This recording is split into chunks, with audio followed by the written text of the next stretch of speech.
And we are live. Welcome to the NFL Pick'em Strategy Show.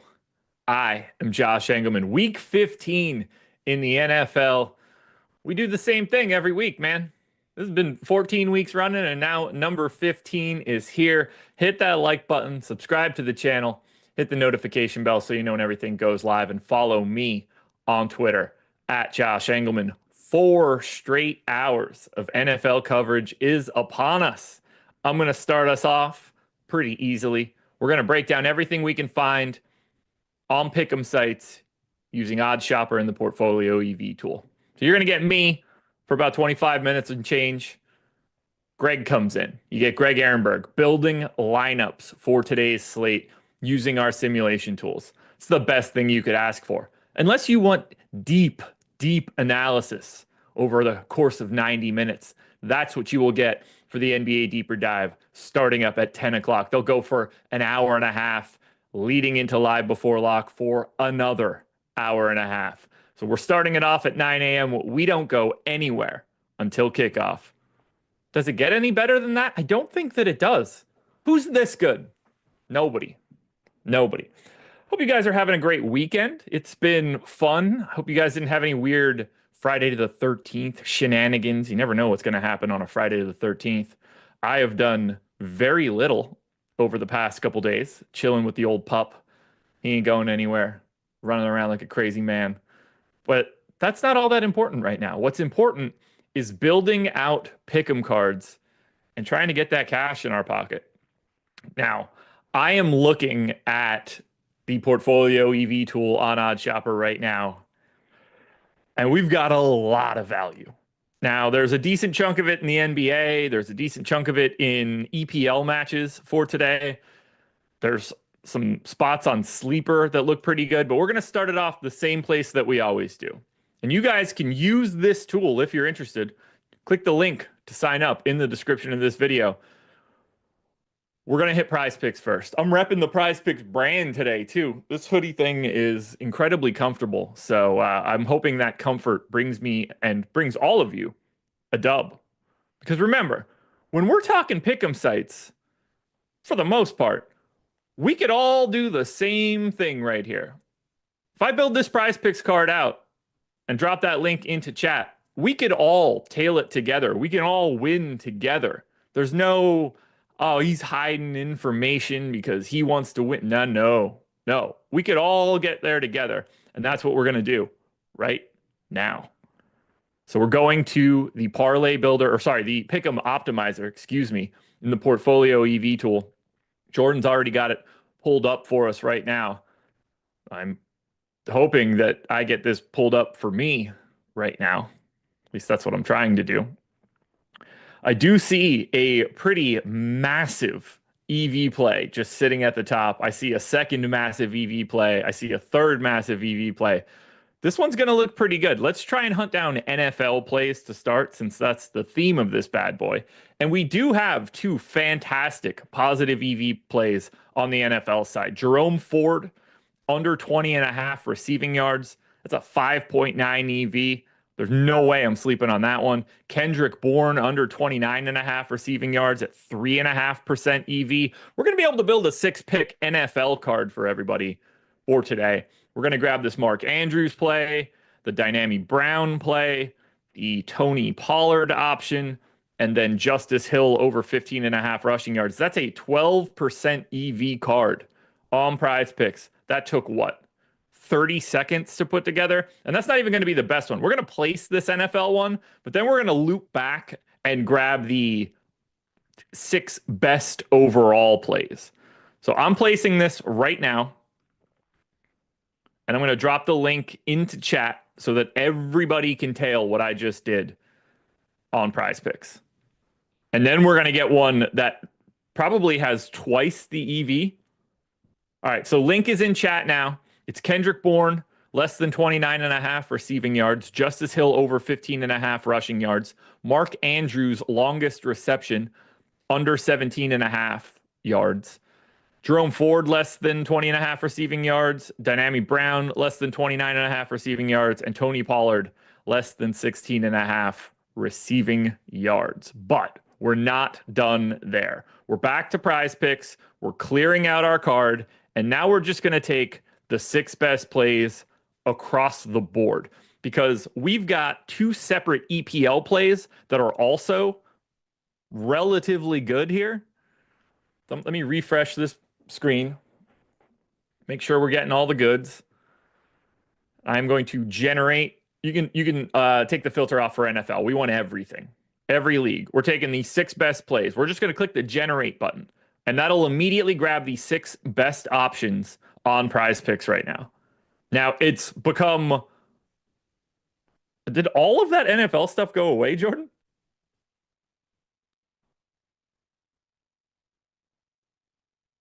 Something must be getting refreshed right now because they're nowhere to be found. I'm gonna hop out and hop back in.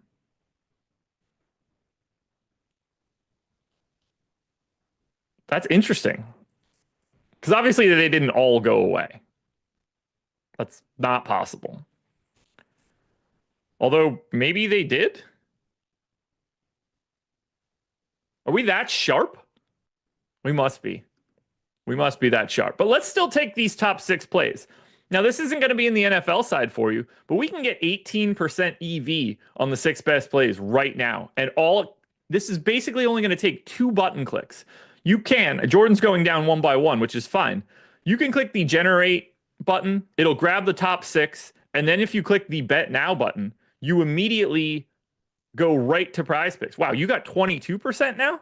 Let me refresh mine because mine was at 18. They're constantly evolving too, guys. Yeah, I got 22. Let's place this one as well. And this is primarily NBA, but that we want to diversify our action as much as possible. Value's value. Doesn't matter where it's coming in. Shouldn't matter to you guys what type of value it is. We're in the business of making money. At least I think that's why everybody watches these shows. Whether you're playing pick'em sites, whether you're playing or whether you're just doing sports betting, whether you're playing DFS, the goal is to make money. There's no easier way to make any money, in my opinion, in all of these industries, like whatever industry you're looking at here in the sports betting, pick'em, DFS space. There's no easier way to do it than using OddsShopper. I don't even think that's up for debate at this point. So the 6-leg card that I just dropped in, the second card, this is the 22% EV. This is a massive card. Phil Foden, less than 2.5 shots.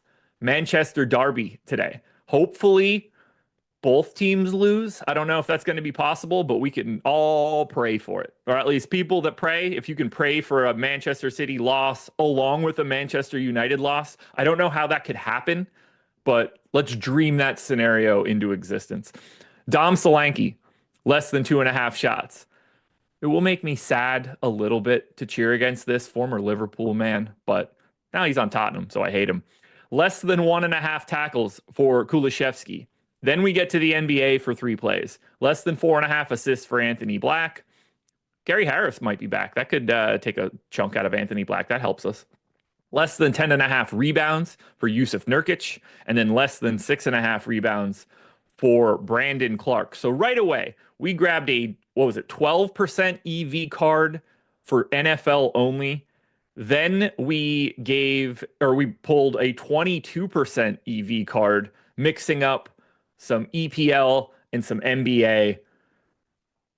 Pretty decent way to start the day. 2 massive values. And you could take all of those plays. You don't have to build them the way that we did.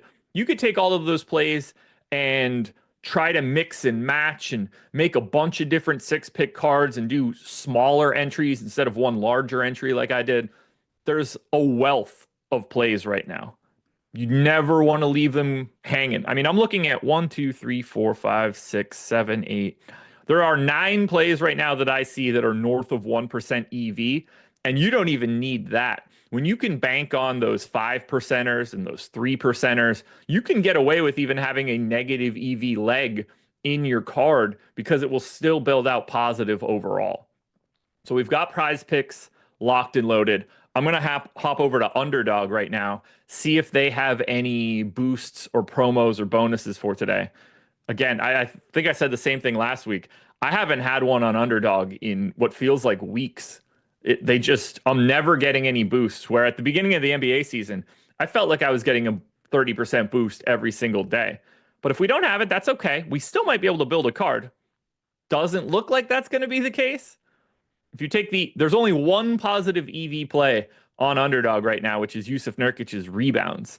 If we take the top 2 plays, they are very, very negative if you power play them. If we take the top 5 plays, they are dead neutral, 0% EV. I can't justify taking that.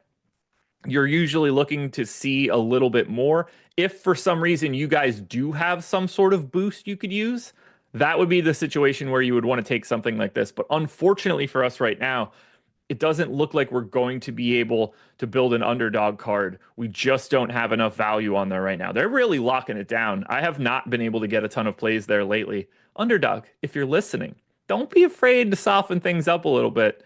Let us push this as much as we can. Because right now we've only got one. It's Yusuf Nurkic. You're too sharp, Underdog. You're too sharp. Now, Sleeper had a couple gems out there. We have no choice but to make this. There is a 22% EV on Sleeper and a 21% EV on Sleeper. Now, unfortunately, we can't build this on the screen in a Sleeper app. We can only do it here in the portfolio EV tool. But if we take these top 5 plays on Sleeper, 3 of them are going to be negative and it won't matter at all. 43% EV on a 5-pick card.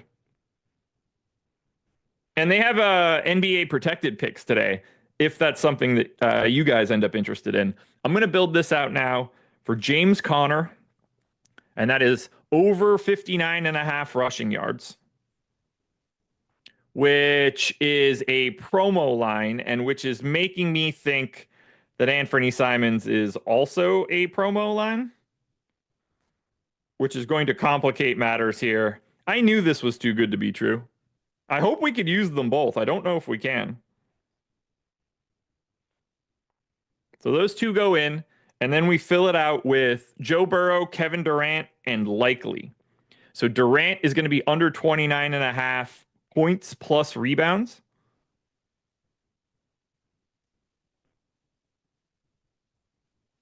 We get... Now we're back to the NFL side. I'm hopping around here to try to get this in as fast as possible because the value looks great. We get Joe Burrow, under 2.5 passing TDs. I'm sure he'll throw 4 and they'll still lose. Great hair on Joe Burrow right now. And then we get Likely over 1.5 receptions.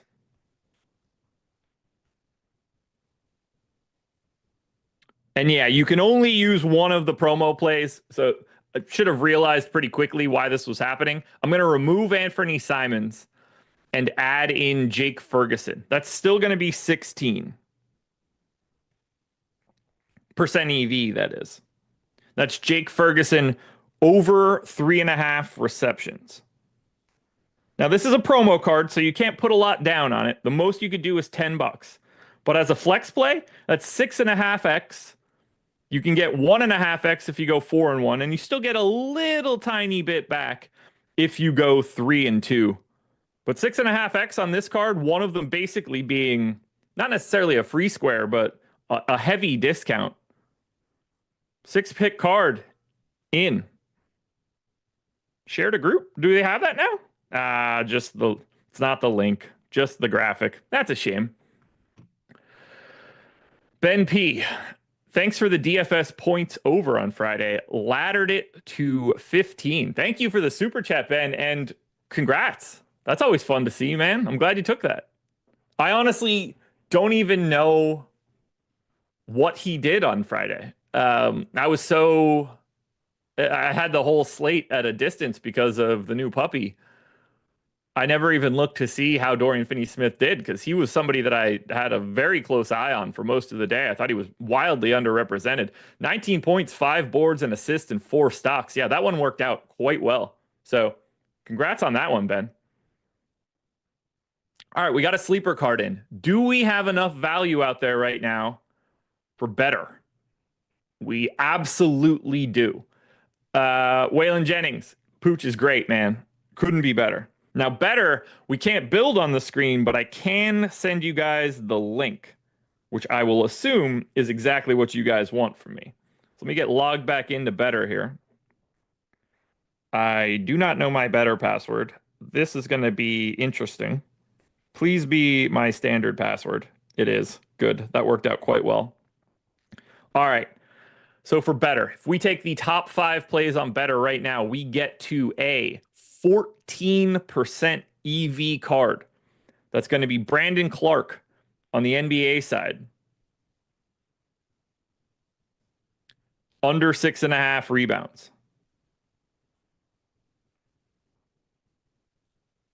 That's going to be Benedict Mathurin on the NBA side, less than 6.5 rebounds. Then we hop into the NHL side. I don't know who or what a Matthew Boldy is. Apologies to all you hockey fans out there, but we're hoping that he gets less than 3.5 shots on goal. And then we get 2 NFL pieces. We get McLaughlin, not the kicker, over 33.5 rushing yards. And finally, we close that out with Kendrick Bourne. That's going to be under 29.5 receiving yards. 5-pick card on Betr. No messing around on this one. 10x if you go 5-0, 2.5x if you go 4-1. I'm getting this one in right now.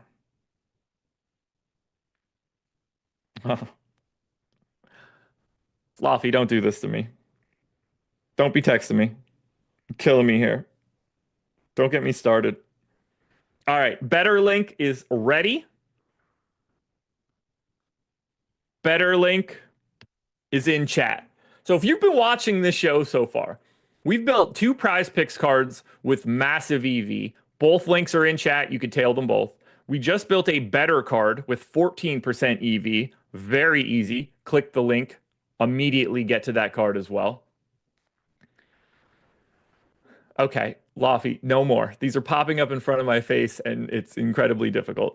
You'll be able to see Laffy in about 40 minutes for the NBA Deeper Dive. He'll get started at 10 o'clock, and he better turn his notifications off for the show because I am going to ruin his day with preposterous DMs, messages, whatever I can find. So be prepared for Laffy not being able to hold it together. This is going to be a big-time Ben Raza deeper dive, assuming Ben is on the show. I assume he is. So this is what we can do using this tool on the Pick'em side. Now, for those of you that don't play on Pick'em sites, for those of you that are more sports betting oriented, you're in luck. You can use this tool in the same way. Jordan, if you want to, just hop over to the Portfolio EV tool with the entire table of sports bets.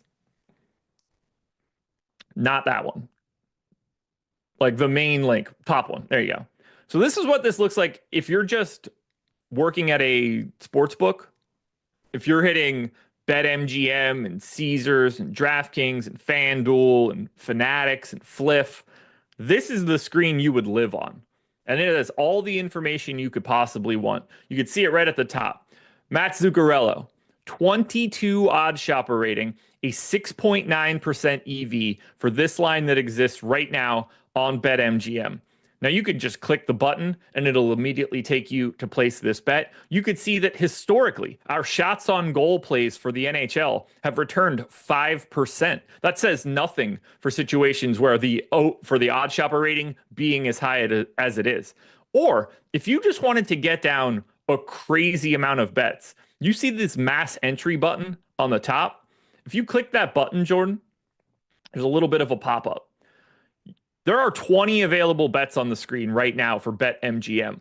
If you want to place those bets, you can click that button. It'll take you to BetMGM, populate your entire card. It'll show you every single bet size that you should have based on the bankroll that you entered in OddsShopper. You could enter them all quickly, hide them all quickly, and then it's tracked and placed as fast as you can basically have it be done. And you could do the same thing for DraftKings. You could do the same thing for FanDuel, for BetRivers, for Caesars. It's all here. And all you have to do is just click that button and it populates your entire card.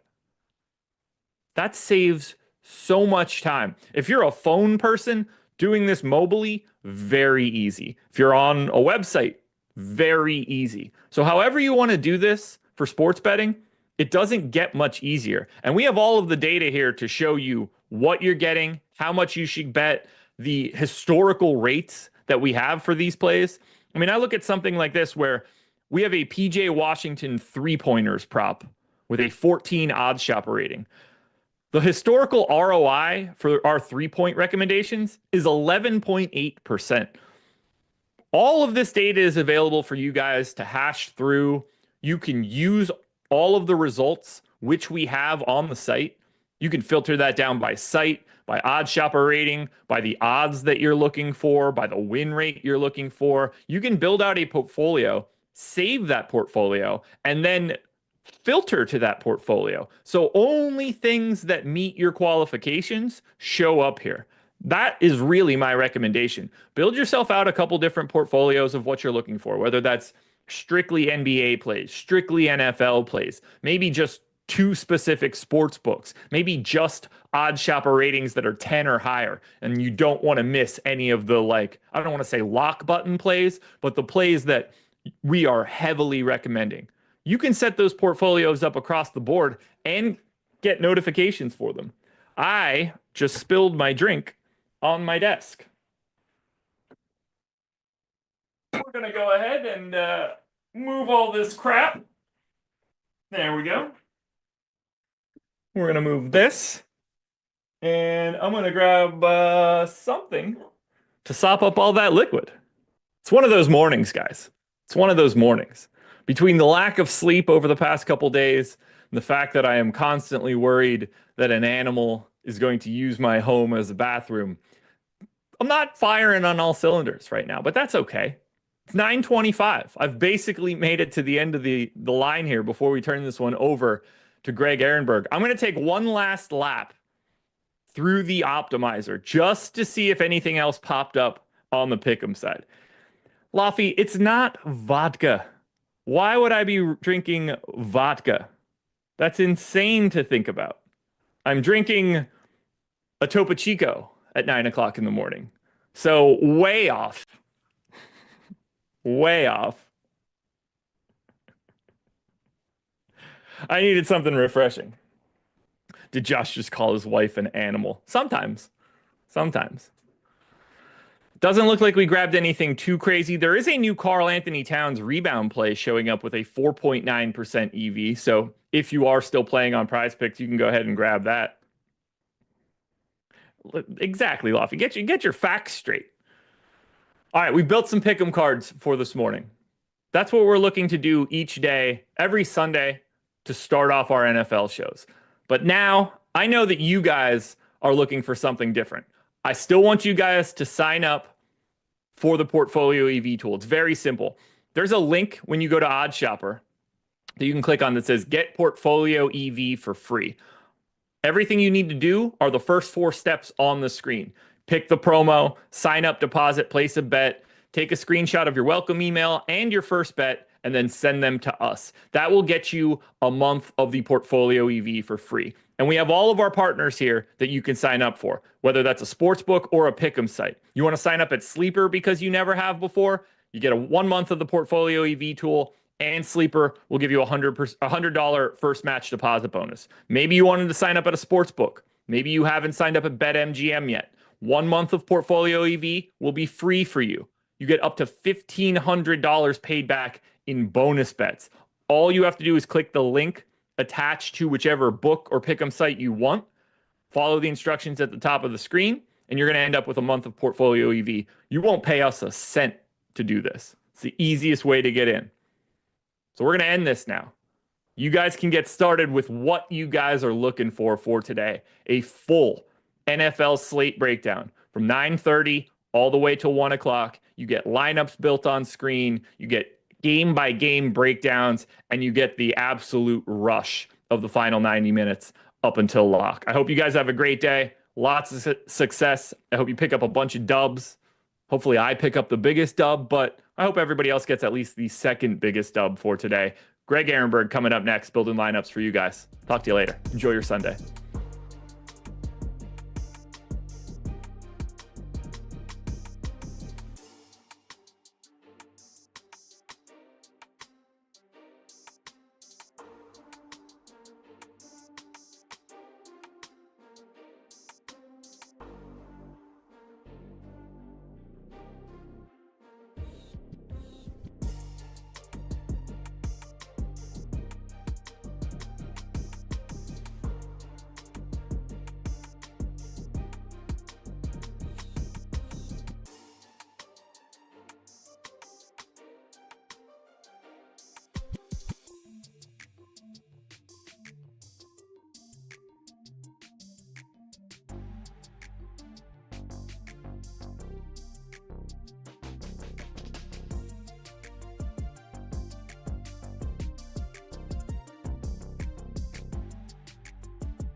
Good morning, everybody, and welcome to the start of the DFS portion of today's big NFL show. And you guys know the deal by now. I'm going to build lineups with you guys for the next 30 minutes. Then we got Ben Raza and Lofty doing the deep dive. They're going to go through every single game on the slate, bring down all the matchups, all the different injury news from every game, and then bring you guys home. Matt Kajeski and Eric Lindquist going over any final news that breaks, answer your guys' questions, their player exposures, final ownerships, for everything that you guys need to know to close out the slate and also build the final version of your lineups. They're going to have you guys covered for that. So do me a favor as you're watching this, like the video and subscribe to the YouTube channel. If you are a Stokastic sub, hit me up over the course of my portion of the show. I'll be answering any questions you guys have. Or if you're in YouTube and you have a super chat for me, we'll look at those. I know a lot of you guys over the course of the season have started to like to submit lineups, and we throw them into the single lineup sims. We see how they project out, and then we make any alterations to them if they don't end up looking good. But where we start here is by looking at the top overall projected players at each position, and then also the ownership to give us a good overview of the first look at the slate. So let's pull up the quarterbacks first, Jordan, and a pretty big slate today. We got 12 games. Bye weeks are done, so that's why I got best ball playoffs. You've also got your fantasy football playoffs. So all the teams playing for the rest of the weeks for the season. So it's going to make for some bigger slates. And starting at the quarterback position, lots of QBs projecting really well because we have a lot of the stud QBs on the slate. Josh Allen, Lamar Jackson, Joe Burrow, Jaden Daniels, Kyler Murray, all projected for over 20 fantasy points. The one thing that is most notable about those players is that all of them are pretty expensive, with the exception being Kyler Murray. And by the way, Justin Herbert, who's also going to be popular, he's just below 20 fantasy points at 19.92. But Josh Allen, Lamar Jackson, Joe Burrow, Jaden Daniels, all very expensive, all projecting really well. And then you got guys right about in line with them in Kyler Murray and Justin Herbert, much, much cheaper. $6K for Kyler Murray, $5,900 for Justin Herbert. And as a result of that, do you sort by the ownership projections, Jordan? You guys will see that there's only two quarterbacks who are pulling meaningful ownership, and it's the two we just talked about. Kyler Murray, 12% owned. Justin Herbert, 12% owned. Not a single other QB is more than 6.6% owned on the entire slate. So not massive, crazy ownership. It's very rare we have somebody who's 20 to 30% owned at the QB position. But Murray and Herbert, those are your two most popular QBs. Also, one of those two, probably who you should be playing in cash games today as well if you're playing cash. At running back now. And I'm kind of surprised that we didn't get more value to open up at running back, because we saw guys earlier in the week that were questionable that I thought for sure were going to end up sitting. Like, for example, why is Breece Hall playing? I thought there was no reason for the Jets to suit him up, even though they had said last week there was no plans to shut him down. You just look at where the Jets are in the standings, one of the worst records in the league. Breece Hall has torn his ACL in the past. This is the exact same knee that's been bothering him. So it just seemed logical to me. Why would the Jets run Breece Hall out there? But they are. Breece Hall's playing. You've also got other running backs who are iffy to play that are going to be out there as well. So, for example, Alvin Kamara, he was questionable to play. He is going to be in. Tony Pollard, he was questionable to play. He is going to be in. So a couple days ago, I thought we were going to get all kinds of value at the running back position, kind of like we had last week when you had Isaac Arendo and you had Zach Charbonnet as great values at running back. Didn't end up happening this week. So we do have a bunch of running backs who are projected really well. None of them are excessively cheap, though. But top overall projected running back on the slate, Chuba Hubbard at $6,500. Jonathan Brooks, once again, re-tears his ACL. He only got, 6 or 7 carries for the entire season. I think it was something like 7 carries for 20 yards or something like that. And now all of a sudden he's done again. So Chuba Hubbard, now the lone man in the Panthers backfield, expect him to play a massive role against the Cowboys. And he is projecting extraordinarily well. Nearly 24 fantasy points for Chuba Hubbard. He is leading the slate, not just at running back, but at any position. And that's at just a $6,500 price tag. He's the chalk of the day. Saquon Barkley, Derrick Henry, Joe Mixon, Chase Brown, they were also all projected for over 20 fantasy points. If we sort by the ownership now, you guys will see Chuba Hubbard, 53% projected ownership. More than half the field is expected to be getting to him. And then you've also got James Conner, Rico Dowdle, Chase Brown. They're also slightly over 20% owned. So Chuba Hubbard, he's the real chalk of the slate. You got other popular running backs in Conner, Dowdle, and Chase Brown, but none of the really expensive running backs pulling a massive amount of ownership. Derrick Henry, $8,300. He's 13% owned. Joe Mixon is 12% owned. But the chalk is those cheaper mid-range options at running back. That's a result of there not being running back value on the slate, or really all that much value on the slate on the whole. So this is where people are going to save salary just by building lineups more so in the mid-range. wide receiver now. And at wide receiver, we do have two wideouts that are projecting very well. That is Jamar Chase and Nico Collins. Jamar Chase at $8,400, projecting for right around 22 fantasy points, which I'm going off memory here. I think this is the highest projection we've had on any wide receiver for the entire season. The issue is just going to be, as much as I would love to play a ton of Chase Brown, he's projected for 15% ownership. And you'd think, as good as Chase Brown has been, why is he not more popular as a pay-up option, even though he projects so well? It's just, once again, a salary issue with the fact that there's not a ton of salary to make it easy to spend up for the top wideout. So Jamar Chase and Nico Collins both project well, pulling some ownership, but nothing all that crazy. Then if you look at the next group of wide receivers, you've got A.J. Brown, 18.36 fantasy points, 17.5 about for Amon-Ra St. Brown and Cortland Sutton, and then just over 17 fantasy points for Tyreek Hill. Ownership at wideout really spread out. There is nobody more popular than Cortland Sutton. He's 15.7% on. Got the 15.2% ownership on Chase. Jerry Jeudy pulling some ownership again at 15.14. And that's it for wideouts that are projected for more than 15% ownership. Then you got Calvin Ridley, Ladd McConkey, T. Higgins, all his mid-range options. But wide receiver, there's nobody you look at and say, oh, that guy's crazy popular. Just doesn't exist at the position. Finally, tight end. And another pretty good slate for tight ends as well. Lots of options to be going to. As far as the top of the projected ones go, Trey McBride, 16.91 fantasy points. My big bold prediction of the week, Trey McBride scores a touchdown this week. He's got 0 for the entire season. NFL record, I believe he's up to 80 receptions without scoring a touchdown this year. Really good matchup on paper for the Cardinals taking on the New England Patriots. This has become a big story. Trey McBride, about him not scoring any touchdowns this year. And because this is such an easy, winnable matchup for the Cardinals, you can't force a player to score a touchdown. If that was the case, teams would just score points much more readily.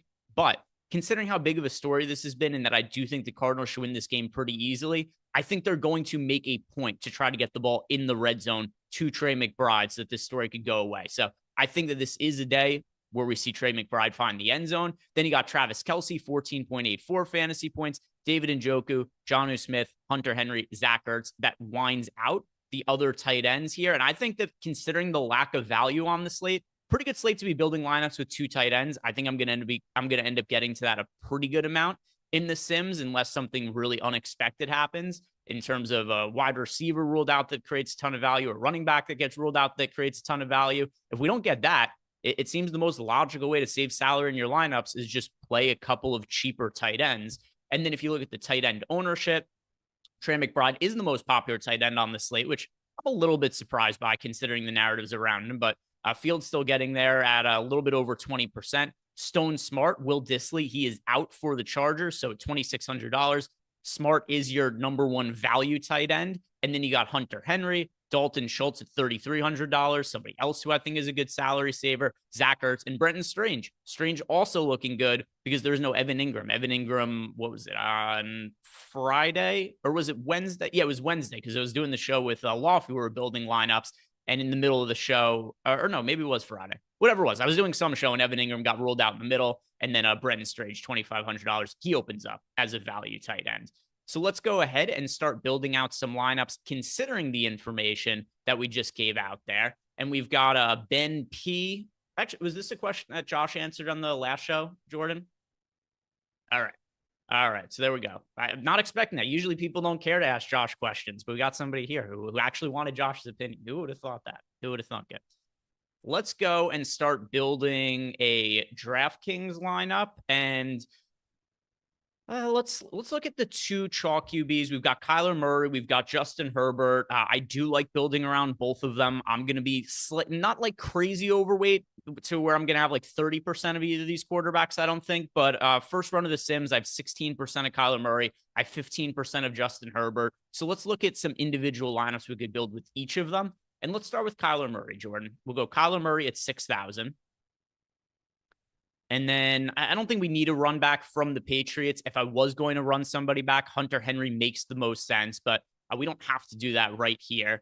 Let's go at running back, Chuba Hubbard. I know Hubbard's popular. It is going to be very difficult to build lineups that sim well that do not include Chuba Hubbard at $6,500. Just considering that we've got him projected for 24 fantasy points at $6,500 when there's kind of a lack of other cheapish options to be getting to. So Hubbard is going to project out really well when we're running everything through the sims. So we'll plug him into the lineup. As far as stacking partners with Kyler Murray, let's go to Trey McBride at tight end and then also Marvin Harrison. Marvin Harrison, I'm kind of surprised he's not pulling more ownership today. $5,500 and a great matchup against the New England Patriots. We know the upside that Marvin Harrison has. It's not like he's unowned. He's 11% owned, but I think he's one of the top values on the entire slate at wide receiver, $5,500. So double stack here. We've got Kyler Murray with his 2 top pass catchers. Let's go at defense. Let's see. What's cheap at defense? We've got, I'll just go to the Browns at $2,200. We'll just use that as our placeholder for just cheap defense to allow us to spend up at the other skill position spots. So let's do that there. All right. And now, what do we have for average salary left, Jordan? All right, $5,900. You know what? Let's actually plug into, all right, let's do this for a run back. Put Hunter Henry in the flex spot. I really do think we're going to need some double tight end lineups to save salary. And I do like Hunter Henry at $4,300. So that'll help us a little bit on the salary front. As far as other running backs that we could be getting to, this is something that Lofty and I ran into a ton on Wednesday, and less has changed from today compared to Wednesday than there have been in most other slates this year. But Rico Dowdle at $6,100. I think this is a good spot for him as well. He's been super heavily involved in the Cowboys offense, not just in the run game, but in the pass game as well. So you're typically looking at 20 plus touches when you consider the rushing attempts plus the receptions for Rico Dowdle. I don't mind having him and Chuba Hubbard in the same lineup. I know a lot of people prefer to not have running backs from the same game in the same lineup, but it's a little bit different when you have running backs like Hubbard and Dowdle who both have pass game involvement. I think that helps them from a game script perspective. So we plug both of them in. What do we have? Is that 4,700 left, Jordan? Okay, 6,700 left. So with 6,700 left, let's plug in Ladd McConkey. I think McConkey could get a little bit of an ownership discount, considering that even though he's questionable to play, and we have heard there's optimism that he's going to be available, he still is officially questionable. Playing in a later game, I think that's going to give people some pause. But Ladd McConkey, if he's out there, $6,300. He's been getting a ton of targets from Justin Herbert. I think that he's somebody with a mass amount of upside, especially at his price point when we're hurting for salary savings on the slate. So we plug him in. Then who projects the best at wide receiver with that salary we have left? Courtland Sutton. All right, so we've got Sutton we could go to. Yeah, so just plug him in. Could we upgrade the defense maybe? What defense projects best?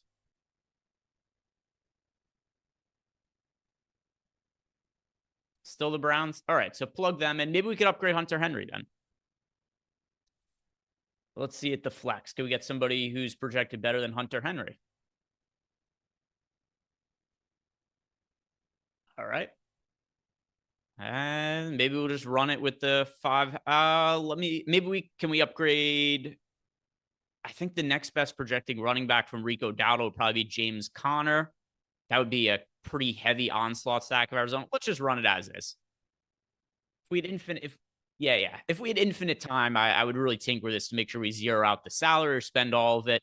But whatever, that'll be good. We could probably improve the sim ROI by a little bit if we upgraded all the positions. And I do see we have some questions that came into Discord here. So we've got one here. Yes, lineup ended up looking good. 114.4% sim ROI. Hypnotoad wants to know my favorite stack to build around today. So I do like both of the chalk quarterbacks and Kyler Murray and Justin Herbert. But if I'm looking to be a little bit contrarian at the QB position, which by the way, anybody other than Kyler Murray or Justin Herbert, none of them are pulling more than 6% ownership.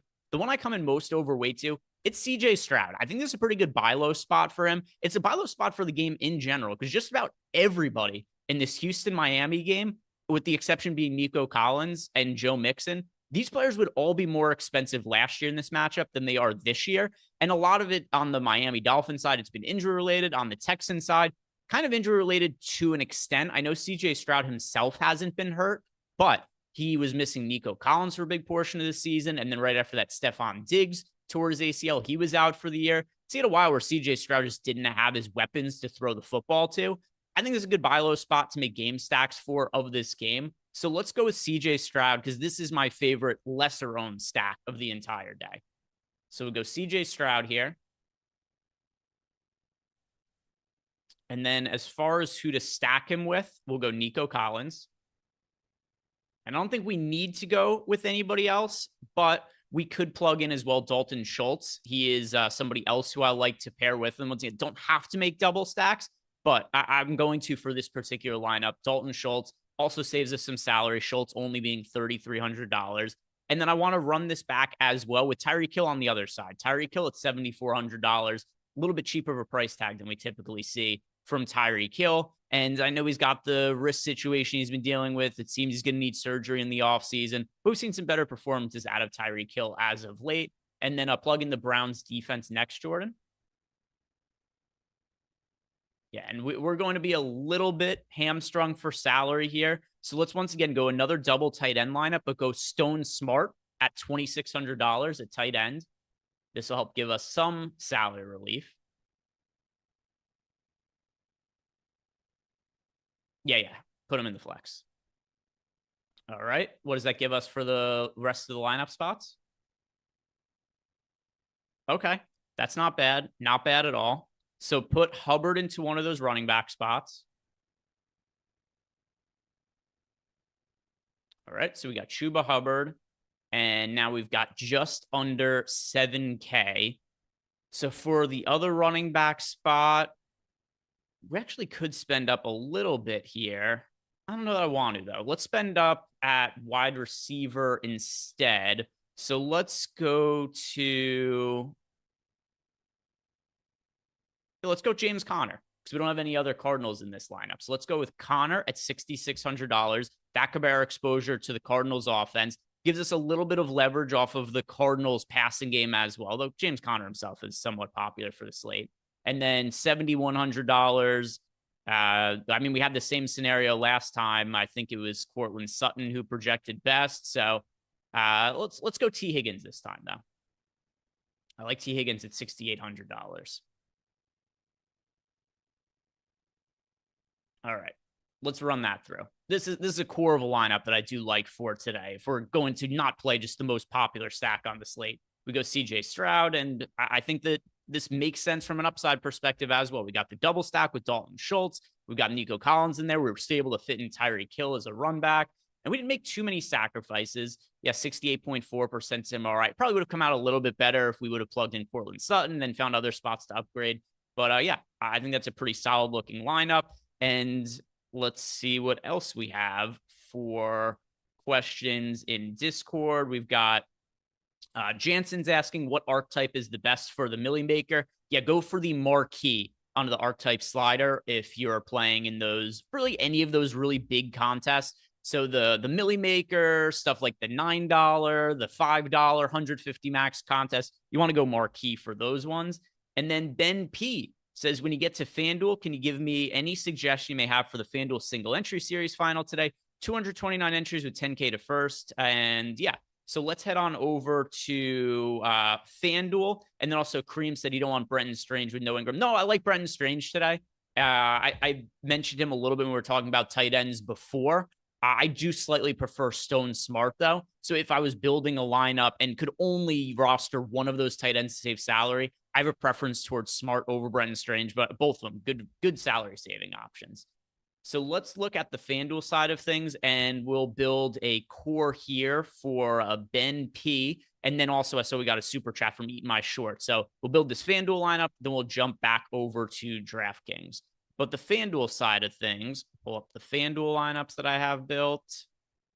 And for FanDuel, let's see, which quarterbacks do I like the most relative to their ownership? And actually, the quarterbacks I'm getting to on FanDuel, pretty similar to the quarterbacks I'm getting to on DraftKings. Let's build a Justin Herbert lineup. Herbert is a little bit less popular on FanDuel than he is on DraftKings, and I think he looks comparably good on both sites. $7,500 Justin Herbert projected for 8% ownership right now on FanDuel. He is the quarterback I'm currently getting the most exposure to. So let's go Herbert and then stack him with McConkey. And yeah, we could go Stone Smart. The salary savings aren't quite as necessary on FanDuel as they are on DraftKings, but if I want to make a double stack with Justin Herbert, Stone Smart, Lad McConkey, those are the ones that make the most sense to me. Stone Smart, only $4,500 on FanDuel. He is projected for 8% ownership. So across the board, Chargers a little bit less popular on FanDuel. So we'll go this for a double stack. Let's see. Do we want to run it back with anybody here? Is there anybody I'm really getting a lot of from Tampa Bay? Nah, no run backs right now. Let's just make this a Charger stack. At running back, same deal. Let's go Chuba Hubbard at $7,500. Here's one big difference about FanDuel relative to DraftKings. We get the Sunday night football game.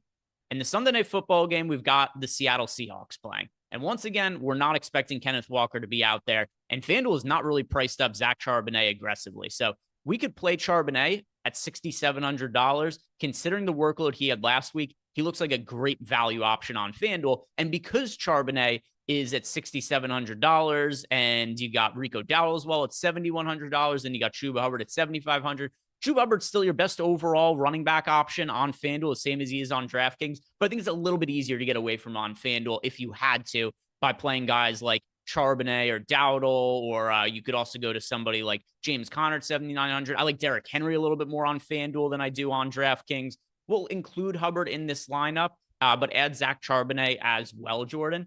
Most likely, Charbonnet is somebody you'd want to be putting in at the flex spot, considering it is the Sunday night football game. And if Kenneth Walker unexpectedly plays, you want to have the flexibility to be able to make that change. But for the purposes of simulating out the lineup, it's not going to actually make a difference right here. So we'll just plug him in at the running back spot for now. And now defense, let's put in, just for the correlation here, plug in the Panthers defense at 3,400. There's a bunch of viable cheap defenses on FanDuel. Browns, once again, they're 3,500. Panthers are 3,400. The Titans are 3,200. You got the Jaguars at 3,300. But let's go Panthers. They'll correlate a little bit with Chuba Hubbard in here. And what do we got? A little over 7,000 left there for salary, Jordan. Okay, 7,700. That's actually a good amount. So with 7,700 left, let's go Jamar Chase. We haven't plugged Jamar Chase into a lineup yet. $9,400 on FanDuel, but we got the salary to use here. So if we plug him in, and then I like Calvin Ridley as well at 6,000. This is also giving us a little bit of a mini game stack, some correlation here between Calvin Ridley and Jamar Chase. And then who projects the best with what we have left?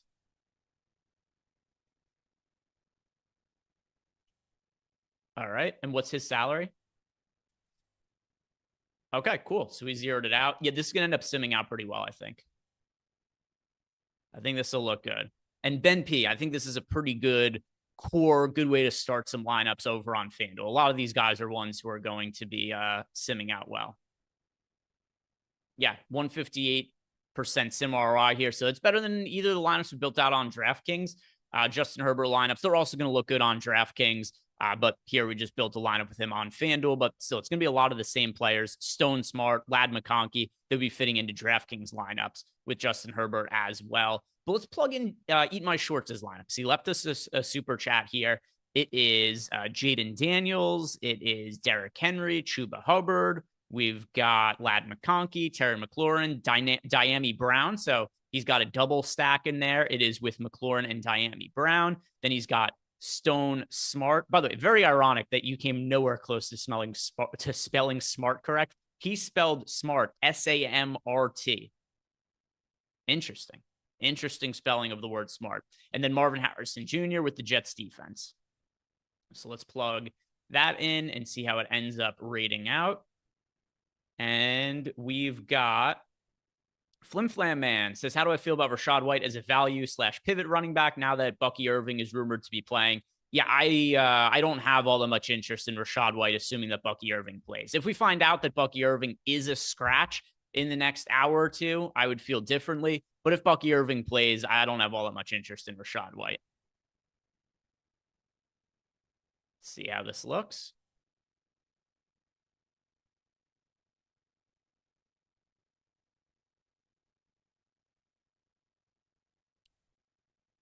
I think this one is going. Oh, you know what? I was about to say, I think this one might not look great, but it ended up looking pretty good. I thought that the double stack with Jaden Daniels, I know we don't have Diami Brown projected all that well, but hey, eat my shorts. I'm going to have to eat my shorts a little bit here because I was about to say negative things about your lineup. Not that I thought it was terrible. I just thought we were going to have to tinker with it a little bit to make it have a better sim ROI. Didn't end up being the case. Ended up projecting pretty well. So let's build out one more really quick lineup here. And let's go back to FanDuel, Jordan. We'll make one more FanDuel lineup. So then we did, we'll do 2 FanDuel to the 3 DraftKings ones that we built out. And let's see, what's a build that we haven't gone with? Here's a spot that I like for not necessarily leverage, but a way to get some exposure to the popular players on the slate, but make it different than what the field is doing. Let's go Drake May at quarterback. I think there's a good way to get exposure to the Cardinals-Patriots game, but do it with Drake May at quarterback as opposed to Kyler Murray, and that can make for some interesting lineups. My favorite stacking partner with Drake May, it is Hunter Henry, only 5K at the tight end position. Don't have to make double stacks with Drake May for a couple of reasons. Number one, he's fairly cheap, but also he has a lot of rushing upside. We've seen some big rushing games from Drake May this year, so you could certainly see him have a game where maybe he doesn't throw for 300 yards, but rushes a good amount, maybe scores a touchdown. Last game, for instance, 5 carries for 59 yards. Before that, 5 carries for 26 yards. He did a game against the Titans where he 8 carries for 95 yards. So let's just keep this simple. Let's go Drake May with Hunter Henry and make it a single stack. And then, well, there's a lot of ways we could do a run back in this lineup. We could go James Conner. We could go Marvin Harrison. We could go double tight end with Trey McBride. Let's see. What's my preference, though? Let's go James Conner. James Conner at 7,900. Let's try building a lineup without Chuba Hubbard and see how it comes out.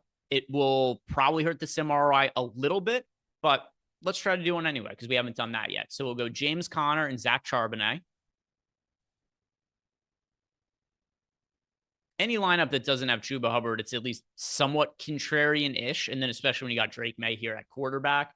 So, all right, let's go plug the Panthers defense in for the just salary relief there. So we have that taken care of. Now we've got a lot of money to spend at wide receiver. Let's see. Who are some of the top wideouts for FanDuel that we haven't plugged into lineups yet? We got Jerry Jeudy at $6,900. Neither DraftKings nor FanDuel have priced up Jeudy all that aggressively, even though he's been pretty solid a few weeks in a row here now. So let's go Jeudy. What I'm doing here, I'm just trying to get us some exposure to the players who I like as some of the top options on the slate that we haven't sim lineups out for. So let's go Jerry Jeudy. Another one who looks good on FanDuel we haven't played yet, Brian Thomas at $6,800. He's somebody who's going to be drawing some extra targets. There's just so few pass catchers left for the Jacksonville Jaguars. I know there's no Trevor Lawrence, but Mac Jones is at least a competent backup here. So yeah, Brian Thomas at wide receiver, Jordan. What do we have left for salary now? Okay, 8,200. You know what we could do? Let's go to, I know what we could do. If we go Cortland Sutton at wide receiver, then we could get Derrick Henry into the flex. Now, if I was actually entering this lineup, I would swap the spots of Derrick Henry and Charbonnet, so Charbonnet's in the flex, but for this, we'll just run it as is. But definitely something you guys should be doing. Just a reminder, if you're building lineups on FanDuel and you're hand building them, put Zach Charbonnet in the flex spot in any lineups that you have him in. Dennis left us a super chat, says, what's more important, sim ROI or win percentage? Sim ROI. The win percentage, it is how often the lineup comes in first place, and that is something that plays a factor in what the overall sim ROI is. But keep in mind that not every lineup are going to be expected to win with. There's other metrics too, like how often it finishes in the top 10 of a GPP, how often it cashes. Those are all relevant metrics as well, and they're all captured in the sim ROI. So sim ROI, that's going to be your most important metric to be looking at there. By the way, we got one more super chat. By the way, this ended up looking pretty good, 99% sim ROI. let's plug in Anthony Masili's lineup. So apologies to Lofty and Ben. We're going to go a couple minutes over here, but I want to make sure we answer all of these. So let's plug in Anthony's lineup. He didn't specify. I think so. Okay. Yeah. So let's go. Bryce Young. Also, I don't hate Bryce Young as a contrarian quarterback either. Let's see. What is the ownership projection that we have on Young? We've got Bryce Young at 3% ownership now. And earlier in the week, when we were building some contrarian lineups, I'd shouted out Bryce Young as a contrarian QB I liked. At the time, he was 2% owned. Now he's 3% owned. So technically, he's 50% more popular, but not 2% to 3%. Either way, though, I think that Bryce Young, really good-looking contrarian quarterback. So he's got in here Bryce Young, Chase Brown, Chuba Hubbard. He went with CeeDee Lamb, Khalil Shakur, Adam Thielen, Brenton Strange, Jahmyr Gibbs, Browns defense. Yeah, has to be DK lineup. Zeroed out the salary. See how it comes out. Double stack. I think Chuba Hubbard, perfectly viable stacking partner with Bryce Young as well. And there we go. 37.2% sim ROI. So still positive. All the lineups that we ended up building here ended up looking pretty good. And if you guys want to sign up for any of the tools that we have here at Stokastic, link is down below in the YouTube description box. Don't forget also, we got our link join offer. If you go to that, it has to be through the page that we have down below in the YouTube description box. That's for tracking purposes, so the sites know that you guys came from us. But sign up for any of our affiliate partners using that link we have below. And for each one you sign up for, you're going to get a code for 1 free month of core access to any sport of your choosing. So take advantage of that offer below if you guys are looking to sign up and do it without really breaking the bank. There's also deposit bonus offers at all these different sites, so lots to take advantage of. Thank you guys very much for watching the show. One more time if you haven't done yet, like the video, subscribe to the YouTube channel, and stick around. 3 more hours of football coverage on the YouTube channel. We've got everything covered that you guys need. Good luck today.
Because that, for me, that's the starter. Always.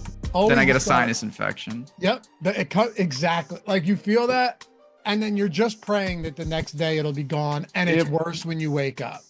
I'm nervous I'm going to get that because, like I said, May's got a cold. Everything is all it's a mess. And then once the green snot comes in, you know it's a wrap. Mm-hmm. You know? Yeah, that's true. It is. Hey, good morning. Welcome to the Stokastic.com NFL Deeper Dive Week 15, 12 games. We got a good one. By the way, 183 likes. I mean, Ben, I don't know what to say. Do we have to do everything around here? Apparently so. No, we're gonna run it up. We got 12 games, so that gives us some little extra time for a little extra and we'll catch right back up to where we need to be. No worries. Yeah, baby. Anyway, happy to have you guys with us as always. Hey, if you don't mind, it's Sunday morning. You know how this goes around here. Take a single second, atone for your sins. We should be elsewhere, but we're here prepping for Sunday football. Hit that thumbs up. Takes a single second. It's free. Don't worry, you don't get debited anywhere. Same with subscribing. Ben will tell you, subscribe to the channel. It's totally free. If you hate us and you say, you know what, I want nothing to do, hit unsubscribe. You'll never have to hear from us again. But in the meantime, show a little love around these parts. We only got a few weeks left of the season. It's best ball playoffs as well. So we got a lot coming into today. Should be a fun one. I'm looking forward to it. There we go. We're running it up already. The people have rallied, Ben. Yeah, we're ready. We're ready to go. It's freezing. I'm wearing a turtleneck because it's that cold in my apartment, but I'm ready to go. Everybody's sick. I hope you're not sick, but it seems like everyone is getting sick.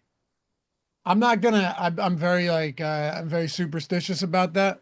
So I won't say anything. I'm just going to say I'm sick too. How about that? Okay, sure. Yeah, fake it till you make it. I don't worry about getting sick. I worry about my kids getting sick. That's worse Same. than me getting sick because million times over. Oh, and yeah. I don't say this from a sympathetic father standpoint either. I say this because you don't sleep at all. You get no rest. And then you know what happens after that? Then you get sick. Yeah, that sounds miserable. Like I said, it's around here. Yesterday was meh, but you know what? I'm actually feeling better. Like I said, I was sick earlier in the week, so I'm ready to go. Good, man. Me too. I'm looking forward to this. Also, this is far and away the best afternoon slate of games that we've had, like the 4 o'clock wave that we've had all season long. You got Bills, Lions. There's no 4:05 games either, in case you guys are wondering. All 4:25. 5 of them, yes. So Denver Indy could actually be a sneaky fun game. Tampa Chargers could be a fun game for sure, especially if we get Ladd back. And my expectation is that he plays. But you got Steelers, Eagles in Philly. Nice cold weather game, December game between the two Pennsylvania teams. And then you got Buffalo, Detroit in the 54.5 total spot. So you got a decent amount in the 1 p.m. window. But I will say this much, Ben. If you're binking something around 4 Eastern, here's what I do. I've told you this many times. I made the mistake last showdown of checking it was an accident. I don't check how I'm doing in showdown until it's over because it's not worth the pain, right? It's not worth the pain. It's not worth the stress. I watch the game. I have an idea in my head, but I'm not sure. I usually pay attention to the main slate a lot more closely because it's just drawn out. I'm not sure I'm even going to look at anything. Like I'm going to watch all the games. I'll follow the box scores. Very good chance I won't even look how I'm doing because after 1 p.m. is going to mean absolutely nothing. Brand new slate. Like to the degree you're going to have, no matter where you're at, there will be teams that will be trying to hunt you down. And if you're dead, if you have some teams that are backloaded, you'll have new life. So it's going to be fascinating. I'm very excited, like I said, to break it down. Last week, I'm not saying it was a slate that I knew I was going to hate, but seeing how it unfolded, we talked about this in the first look show. I really don't like slates where the winning score is like 290. I can't win those. It's just really difficult and all the chalk. We don't have that at all this week. And for me, this is a much more complex puzzle and a better one on a lot of levels. There's nothing I love more than like halftime at the 1 p.m. games, and there's been 4 total touchdowns scored. Yeah, I mean, there's nothing I hate more when I look and I scroll up to the top of the big tournaments And I'm like, okay, it's halftime of the 1 p.m. games, and someone has 165, and I have eight. And no, it's he has just like, he has 165 with 4 players to get to play. And it's just like only my defense is going. This seems like and problematic. What is that? I know. I hear you. So this should be a fun one. My guess is this is going to be a high scoring slate, though, if we're being completely honest here. It will, but I think it's going to be different because we don't have like the Charbonnet situation, the Garendo situation. Those were, I know we have some good backs. You're right. That's true. That was crazy, though. That's true. Yeah. And a good amount of value went off. Anyway, ready to make it happen? Let's make it happen. All right. 12 games. Glad you guys could join us.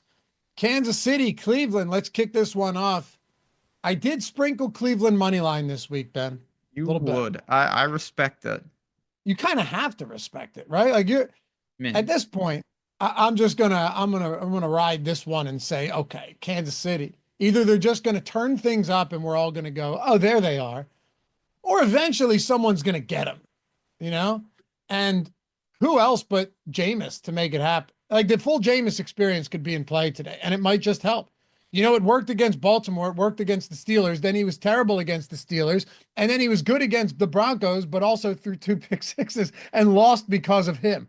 So you never know. If there's a guy that can do it, it's him. If there's a guy that can make the Chiefs look like they're as good as people thought they were, it's him as well. But from a DFS perspective, I actually want to start on the Cleveland side because you have no Cedric Tillman. He's still out with that concussion. And then David Njoku. Guy hasn't, they're labeling him as questionable. He hasn't practiced all week with a hammy. There's nothing that makes me more uncomfortable than the fact that someone has not only hasn't practiced, but it's a hamstring injury. Always concerned. We talk about that a lot. Like, not all injuries are created equal, and that's one of the worst just because you just don't know at any point, at any moment, you could be in trouble within the game. There's nothing to even prepare for. So this is a good game. We're obviously going to have to be a little more selective because we have more options.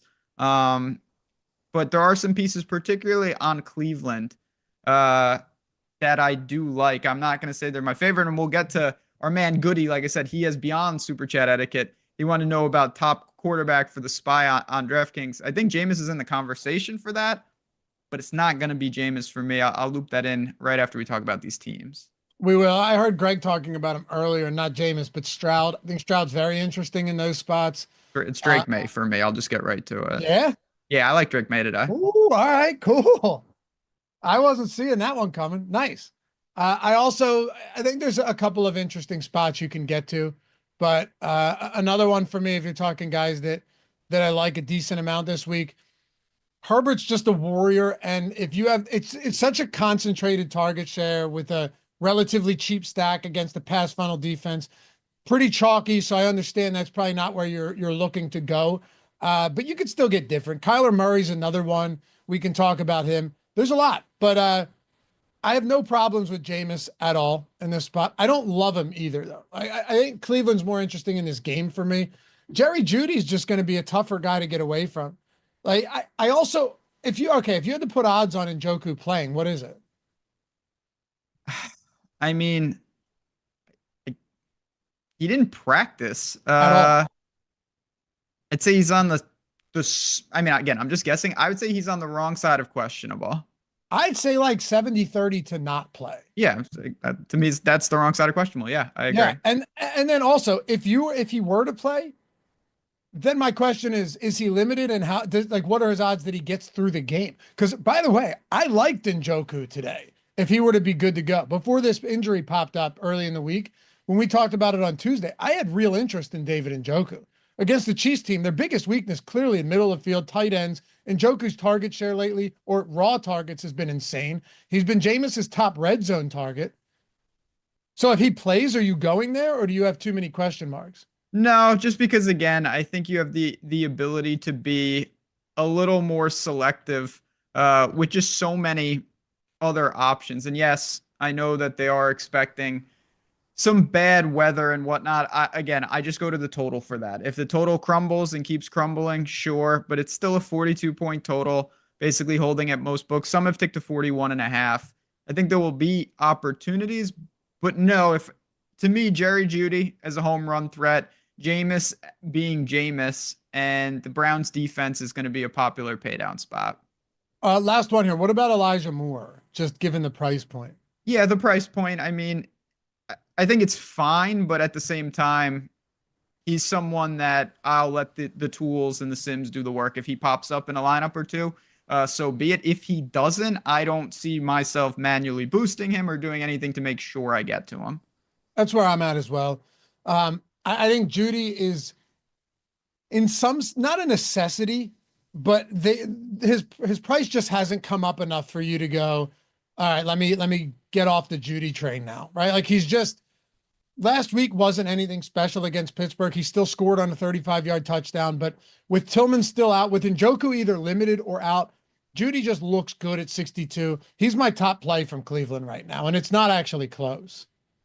Same here, but it's more by default. So I did want to point that out. All right. So what about Kansas City then? I don't love Kansas City today, man. I really don't. Whether it's Hopkins, Pacheco, who clearly is taken back over, Kareem Hunt, hope they'll send him back to the couch sooner or later. They got good work from him. He was super, super valuable for them with all of the injuries in the backfield, particularly Pacheco. But I don't think Kareem Hunt's role is going to do anything but shrink going forward. So Pacheco probably continues to see his expand in his third game back. Then you're looking at like Xavier Worthy. Juju's been back. Hopkins is playing, sub 60% of snaps every week. And then Travis Kelce, he's playing a lot. He's still probably the top option there. Kelsey's, the issue I have with Kelce is that you look at the tight end position. It's like, I still think I'd rather get to McBride, and I am getting to more McBride over Kelce. And the discount range at tight end is really opening up for me this week, particularly with Will Dissly out for the Chargers. Kelsey's just not going to be a priority for me. He's definitely not a priority for me either. He's clearly playable at that price point. But again, you just have every single price point on a slate like this. This is 12 games.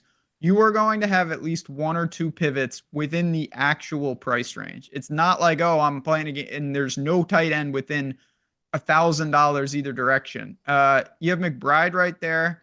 You've got Jonnu. Not that I'm really interested. Then you do have an interesting situation. There's a lot of Q tags, and then it bumps to the 4s. But looking at Kelce and just looking at the Chiefs, obviously they have not had their best offensive season by a long shot. They've been struggling. I think he's poised. I mean, he still has 27 targets over the last 3, and they could be playing from behind here. Having said that, I almost put him in the same bucket as Elijah Moore. I'd be very content getting to some, but I don't care if I don't. Brandon in chat says, Browns don't want to win. It's tank season. KC trounces Cleveland today. Well, KC could definitely trounce Cleveland for sure. And Jameis could make that a thing. The idea that they don't want to win is flat out ridiculous though. Like these teams, they face Kansas City. You could have said the same thing about the Jags last week. Like the Jags objectively should have lost that game. And they found a way to, these teams aren't just, particularly the players, are not just going out there attempting to lose game. The tanking thing in football is highly overrated to me.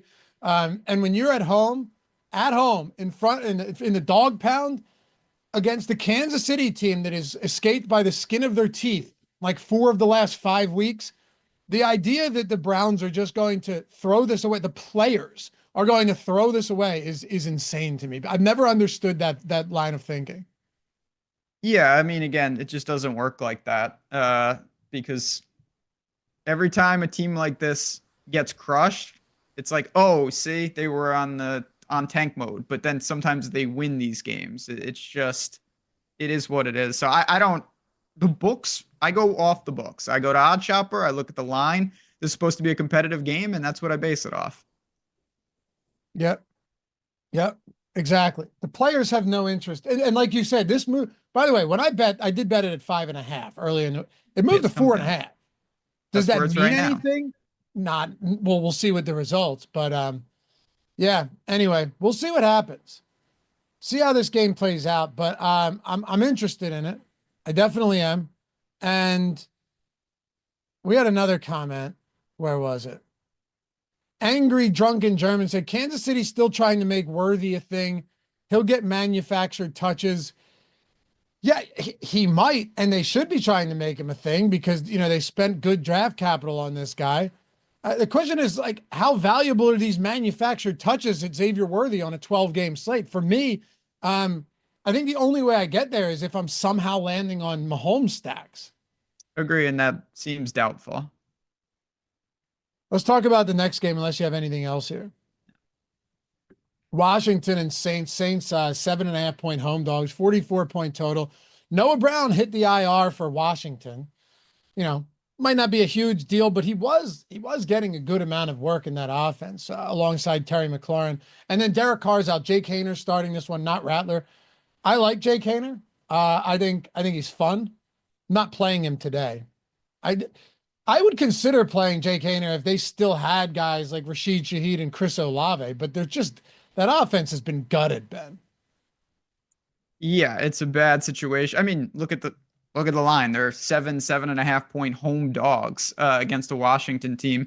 That's solid, but nothing too insane. So they're devoid of weapons. They're going to struggle. It's a tough situation for the Saints right now. I bet the under on Kamara rushing at 74.5 earlier in the week. Okay. It's down to 60.5. So he's going for 150. I was going to say, you might as well just cash out, buy out right now. When you get that good a move and like you feel like you won before the game started, you've lost. Yeah, 100%. You know how that goes. Believe me, I know how that goes. I know how that goes. Yeah, I mean, you were. I will give you some props on Kendre Miller in particular. He had 10 carries last week. He was a serious factor in that game. He scored. He did nothing. He had 3 yards per attempt. But that's the type of volume that not only did he fill in for Taysom Hill admirably, Kamara still had 22 touches. I don't want to make it like Kamara's not going to get his because he's going to. But Kendre Miller is a thing. Yeah, I was told I was overthinking that as well. But 17-10 on the ground, rushing attempts. That's a lot more than it would have been if it was Kamara and Jamal Williams, right? Jamal Williams might have gotten 2.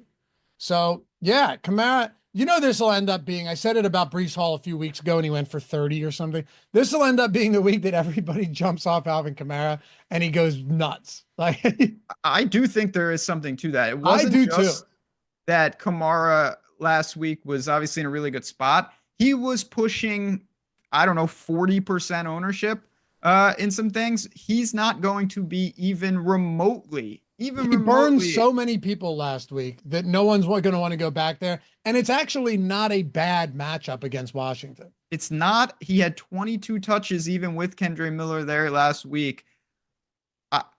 I don't mind it at all. I think it's a very interesting, just hold on with Kamara and see what happens here.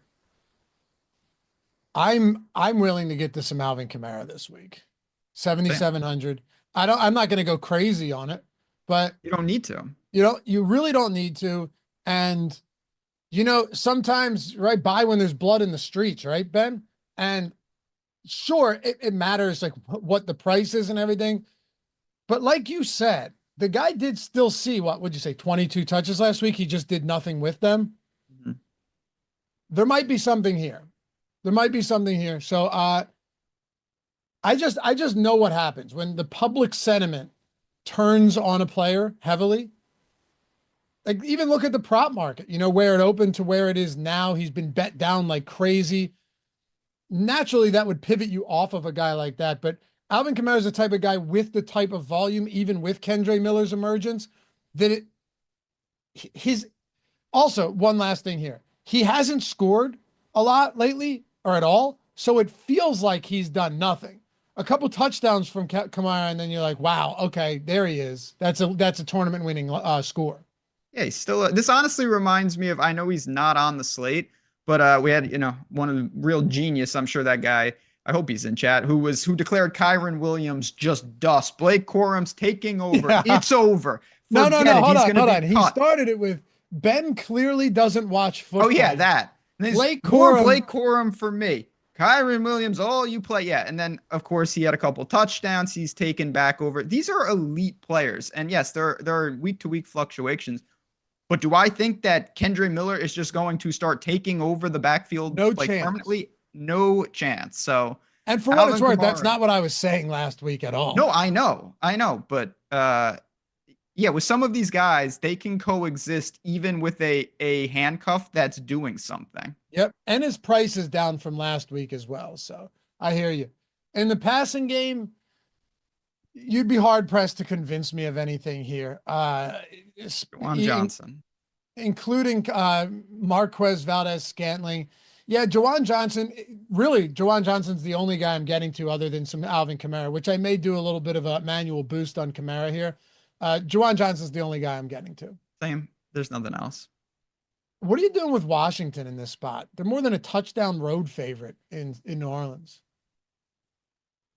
Yeah, this is a tough team. You mentioned maybe there's a little room with Noah Brown up. I guess my question there is, are we positive like that it's, say, I don't know, Dynami Brown? Or is it a committee? Do those targets get dispersed amongst 3 guys, 5 guys? Or do we just say, you know what, let's stick to the big names. Let's go to Brian Robinson. Let's go to McLaurin, and we'll call it a day. I think for me, I tend to lean with that mindset of they're a healthy favorite. Brian Robinson's got great touchdown equity.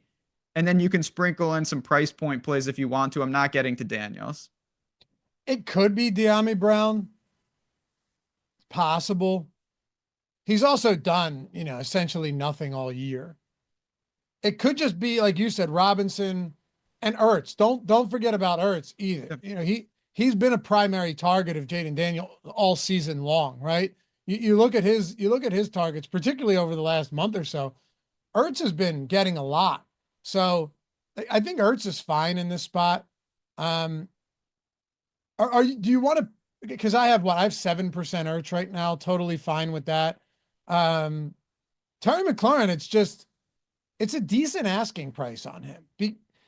Terry McLaurin, I don't know, this may ruffle some feathers, but I mean, this guy, Ben, has been one of the most scoring dependent players in the league this year. Just amazing how that works, because it wasn't that long ago where he couldn't buy a touchdown. Yeah. And it was just, man, the thing that's been interesting about Terry McLaurin this year is that for a really good season, it's in multiple weeks where he's straight no-showed. That's what I mean. Targets are not really healthy. The guy's got double-digit targets in one game this year. Yeah. Living a little. Even look at the game against Baltimore. He had 53 yards and 6 and 2 touchdowns.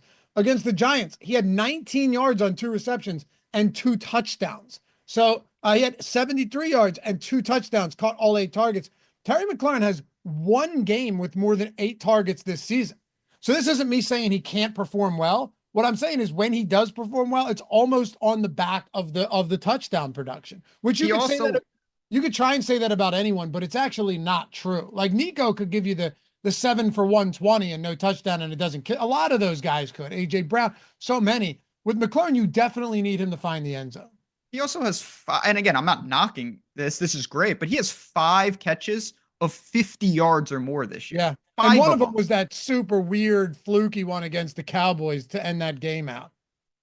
So it's like, that bolsters a lot on a lot of games. McLaurin's a great player. I just love the way he plays. I don't think this is the best spot for him. If you guys are having a problem with chat or whatever, my YouTube crashed a second ago. Just refresh it. So did mine, actually. It did? Yeah, mine's fine now. Just refresh it. It should come back. If you're on the app, close out and come back to it that way. Anything else from Washington? No. All right, top plays from this game, if you had to rattle them off.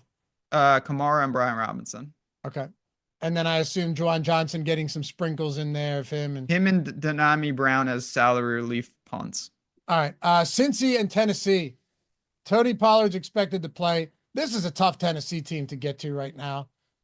Cincinnati finally had a bounce go their way. For the first time, feels like all year long, with that strange punt, that blocked punt. What a kick in the dick if you're the Cowboys.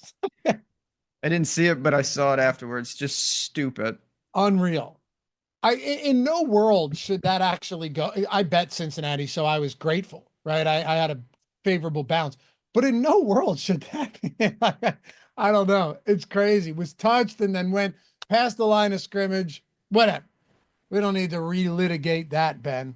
But do you like? You're usually on Pollard. It is a good matchup against this Cincy team. What are your thoughts on a guy like Tony Pollard today?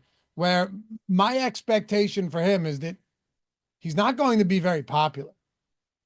No, I don't think he's going to be popular, and I think he's in a fine spot. The volume's going to be there, but you have to balance it in a couple different directions. One, he is a little banged up. Two, they're 5.5-point home dogs. And three, the touchdown equity for this entire team is incredibly bad. I would know because I was on some good teams that had Levis and Ridley, and they just can't get the ball into the end zone. So I think that Tony Pollard, that honestly his best attribute, I think in this entire slate is that he's sitting next to Chuba. And when you're next to a lightning rod like that, there's always an interest for me of just making a slant pivot. I don't think he beats him that often, but the ownership discrepancy is massive. So maybe a flyer. I'd rather have Calvin Ridley if I was playing a lone Titan, but it's a pretty bad team. We've seen it time and time again. Yeah, they're not good. The only reason I asked is because he's coming in at sub 5% right now. Yeah, and Hubbard might be like 50%. Yeah. We'll get to Hubbard. Tough guy to get away from this week. Tough guy to get away from. But yeah, sub 5% on Tony Pollard on DraftKings. On FanDuel, Pollard's coming in at what? I mean, it's got to be, basically the same thing at 4.2%. I have some interest there. Do you go back to Calvin Ridley today? Yeah, I think that's the one spot. I'm not going to attach him. I don't know why we do this to ourselves, man. I mean, because I got a lot of problems. I'm doing it too. I'm not playing Levis, though. I'm done with that experiment. That's a joke. He had 12 targets last week. He had, I guess you could call them end zone targets, but you could also say the fans had end zone targets because these targets were 30 feet over his head from the 1 yard line. I've never seen such bad play calling. Dude, how many plays did they have inside the 10-yard line and went for all of them on 4th down and came away with no points every time? But they had none of the plays were there were only, I think they had like 10 plays inside the 5, but there was only like 3 that could have scored because the other 7 were just rollouts for Will Levis where he goes and then he throws it just into the stands. And technically the target was to Calvin Ridley every time. But like you said, it was Billy in the 3rd row. Yeah. No, and then just a one-off with Calvin Ridley. I'm not playing Jig. I guess you could play Titans defense, but I'm not really looking to do that. Yeah, it's tough. Will Levis had a good opportunity. He has another good opportunity this week. But I'll stick to Ridley and a little bit of Pollard. At the very least, this Cincinnati defense is awful. Terrible. They've been terrible all year. Yep. Yeah, they're bad. I mean, they are bad. How about the other side? Jamar Chase just keeps putting up monster performances. Do you go back to the well with him this week? I mean, you can't go wrong with Jamar Chase. He's just a monster. It's not about do you want to play him? It's do you want to play Derrick Henry? Do you want to play Saquon? Do you want to play Josh Allen or one of the other pass catchers in some of these games? I'm going to make some room for Jamar Chase just because he is that type of player. The volume is going to be there. They have, miracle equity. I think he's one of the better pay-up options on the entire slate. Yeah. I will also ask you about Higgins only because Higgins is coming off a primetime game, right? Where he was just uninvolved entirely. Had a couple of drops, or at least one drop that I can think of. Prior to that, though, this guy was getting peppered with targets. Like, you look at the games he's played. Over his last 7, he's got double-digit targets in 4 of them. The guy's still very involved. My guess with a guy like Higgins is that he just goes ignored today. Oh, he's definitely going to be ignored just because of the product of the slate. If people get to Cincinnati, they're just going to find the money to Chase, who is not the 6th best receiver in the league, but that's neither here nor there.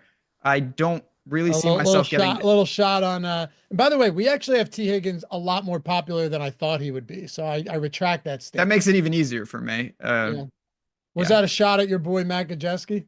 No, it was not even a shot at Chad. It said Chase is like the sixth best wide receiver in the NFL. I don't agree with that at all. Yeah, they're taking shots at our No, boy Matt Gajewski. I 'Cause don't. I don't do NFL shows with him. Yeah, that's been Gajewski's thing for a while now. Oh, And like well, I'll have to have a chat with him on betting you. the first time, by the way, the first time on a live show with me that he said that was Jamar Chase. It was against the Ravens in week 10 where he had 11 for 264 and 3. Yeah, I'm a Okay, Jamar you Chase talk to your boy? truther. Yeah, I don't know if he's won, but he's pretty damn good. it's good stuff. We love Matt Gajewski around these The parts. best. Also, Matt Gajewski, there is no better like I don't know if there's a better college football mind out there. There isn't. There isn't. He said to me, he goes, and Matt's a humble guy. He goes, nobody works. There is not a person you will find out here that works harder than me to uncover everything in college football for college football projections. He goes, there's nobody out there. And he doesn't talk like about himself like that. Can I impromptu? I just want to mention this, by the way. If you are doing something for bowl season, I'm telling you right now, go to OddsShopper, go to the Tails Marketplace, and sign up for his bowl package. The information, even last night, first bowl game, South Alabama's quarterback and their top receiver just does not play. He's on it. He immediately identified these two random South Alabama wide receivers. The prop on the guy was 38 yards. He had 160 yards in the first half. It's that type of information that only he can find, and he can find it instantly.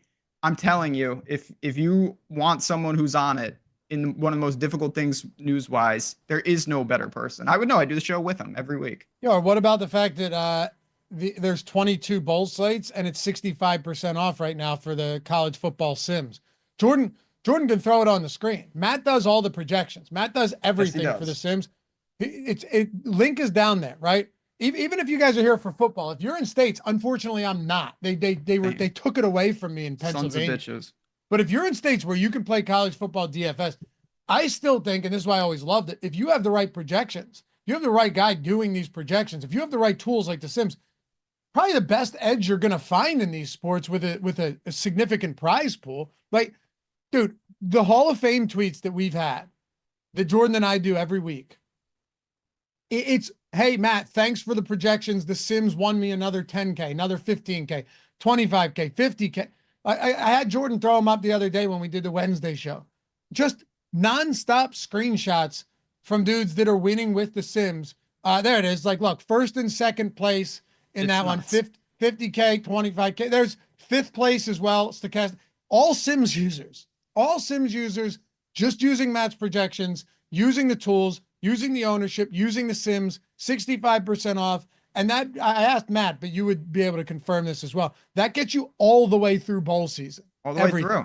And these games, I can't stress enough, both on the betting side, the pick'em side, and the DFS side, the opt-outs are insane. It's updating every day, and he's on top of it because I can't do it, and most people can't. And if you have that information, you're playing against fields and even sports books that aren't reacting as quickly as you are. It's simple as that.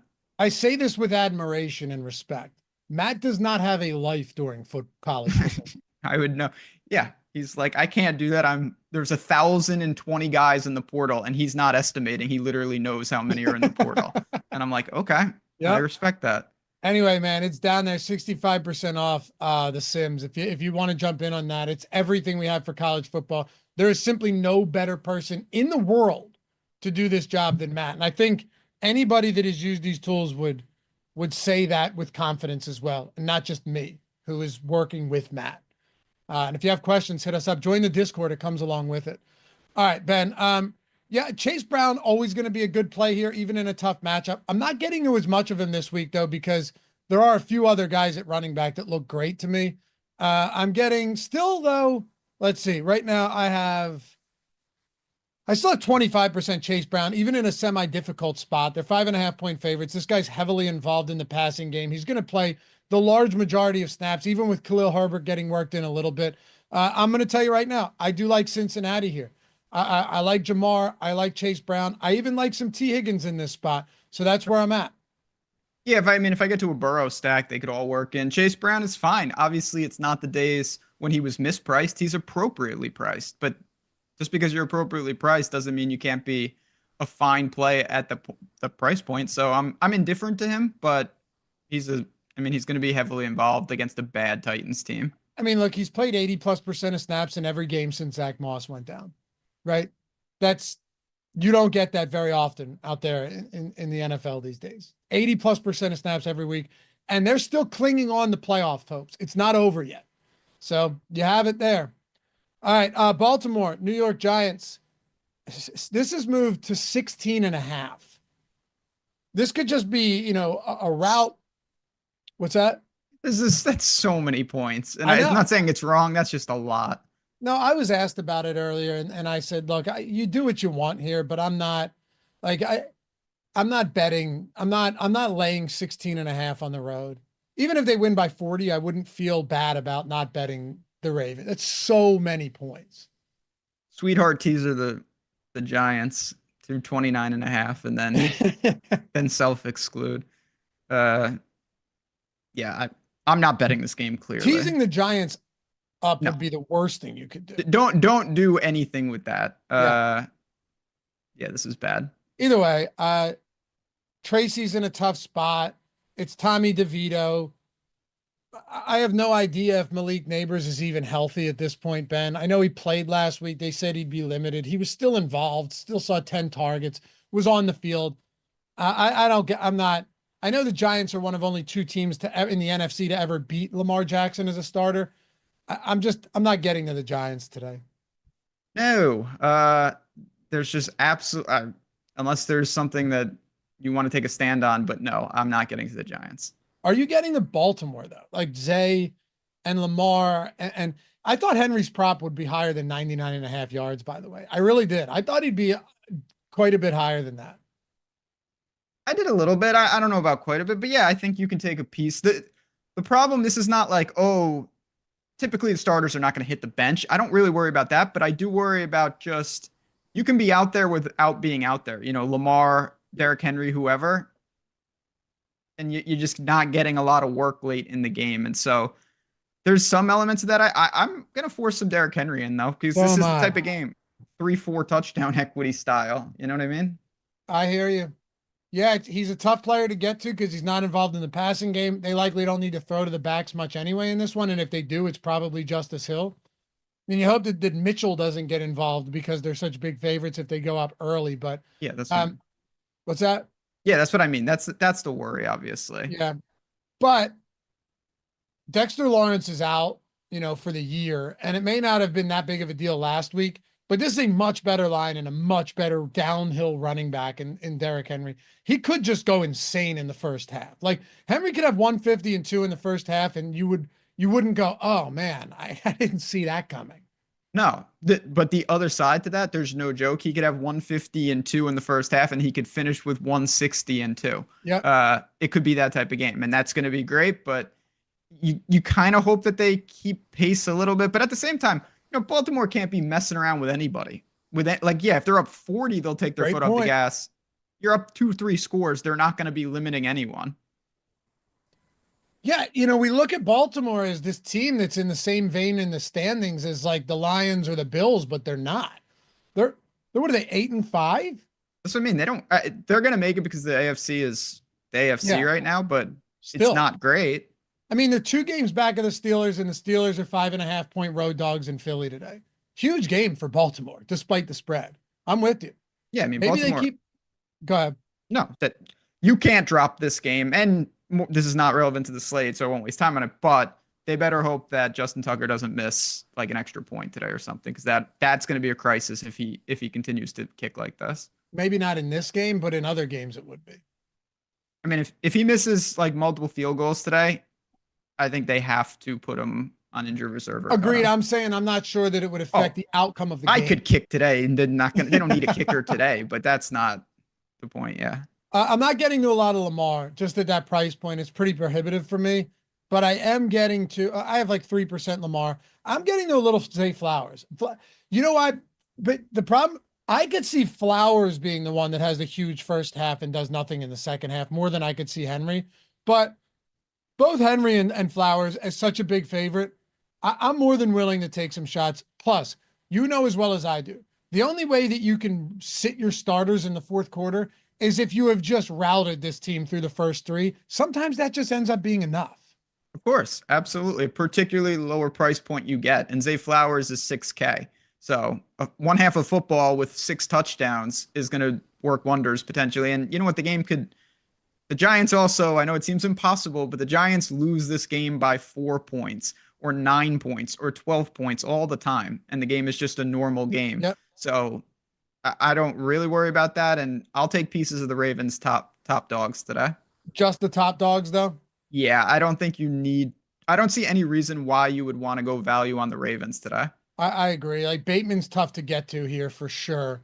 And then even Mark Andrews. Mark Andrews was fantastic against Philly because they're coming off a bye. But you still have Isaiah Likely, and none of these guys are dirt cheap, and there's good value at tight end already.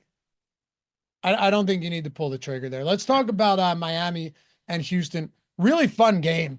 In the Dome, 45.5 point total. Total came down. I was a little surprised by this. I thought it might come up. It actually came down a bit, Ben, a 1.5. But Miami's loaded with weapons. The problem with them right now, no matter how involved Devon Achane is, they can't run the football. He's been the way that they utilize him in the red zone to just get him those quick passes, good blocking, and he's in. It feels like every week is amazing, but it's really that type of stuff has buoyed his production, which scares me a little bit because they cannot run the football right now.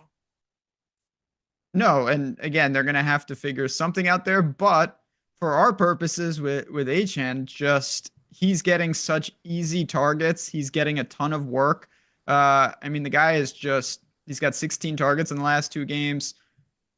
It's hard not to like him. Him and Tyreek, I think, really are just firmly playable in these matchups. This is I don't want to jinx myself. This is the game I'm most worried about. Not because I'm not going to have any exposure, but I see a lot of ways this game could get out of control, and I'm not sure how prepared I am for that. I have some stacks going elsewhere right now. Me too, but I think I like this one a little more than you do. Yeah, I'm concerned about this game. I think I may jump back on the CJ Stroud train this week. Yeah, I'm not doing that. So no, and not because I hate it, but I'm just not. Yeah, I mean, by the way, I don't have a ton of him, but I'm getting enough to where you know this is one of those spots actually where I'm not getting an insane amount of Stroud, but he is popping up in a lot of my top simmed lineups, right? So where you look at total exposure compared to some of the top simmed lineups, there's a pretty big gap there, right? Like there's not a ton of exposure that I'm getting to him, but a lot of the lineups up top have CJ Stroud. I'm okay with that. Also, I'm never one to force the run backs, but running back with Tyreek Hill just like to me is a very appealing process today. You know, Tyreek Hill coming off, finally getting north of that 100-yard mark. Sure, he's got that torn ligament in his wrist. It hasn't really slowed him down. It's just been a product of the way the team has played lately that he hasn't been great. I do like some CJ Stroud this week. I'm not overloaded on this game, but it is one of those spots where I could just, you know, in a dome, you could see this game shooting out. There's a lot of weapons on both sides of the field. And yeah, I love Nico. Love Nico. I have a good amount of him today. He's one of my top 5 exposed wide receivers. So that's a spot that I have no problems getting to. And then at tight end, I have 15% Dalton Schultz. He's been disappointing, but I'm okay with it. How about Mixon? Because Mixon's a guy that I'm not getting much of. And I think it's just because so much of my exposure is going to these 6K running backs today. Yeah, I think he's just a casualty of the slate. And there are weapons and price points and anything you want in this game you can find. Pay up wide receivers, cheap tight ends, quarterbacks in the mid-range, secondary wide receivers, the Tank Dells of the world, Jalen Waddles of the world. If I stack it, I anticipate myself going double Miami and then probably bringing it back with a Texan. Not that you have to do that, but it's a close competitive spread. It's a game I'll have exposure to. I still think when I see the Fields exposure, though, I'm probably going to hope that this game busts more than gets absolutely out of control. You think the field exposure is going to be high on this game? I do. I think that the way that it works, price point wise, particularly with the Houston stack, is going to make it pretty appealing. Nothing crazy, but yeah, I do think there will be a healthy amount of Nico out there and a healthy amount of Texans exposure. Interesting. Yeah, I'm not seeing a lot of exposure to Miami right now because I like that side a little more. do you? Yeah, I was Yeah. going to say if you wanted to get exposure, Hill we don't have Hill projected with a lot of exposure. We don't have Waddle. We have Waddle at 8%. I can't imagine Devon Achane at that price point is going to be popular either. No, they're pricey, but the way Miami it's concentrated, I think you can do it. I might just force in and try to consolidate all the Miami production today. I am interested though in a secondary stack with Hill and Nico.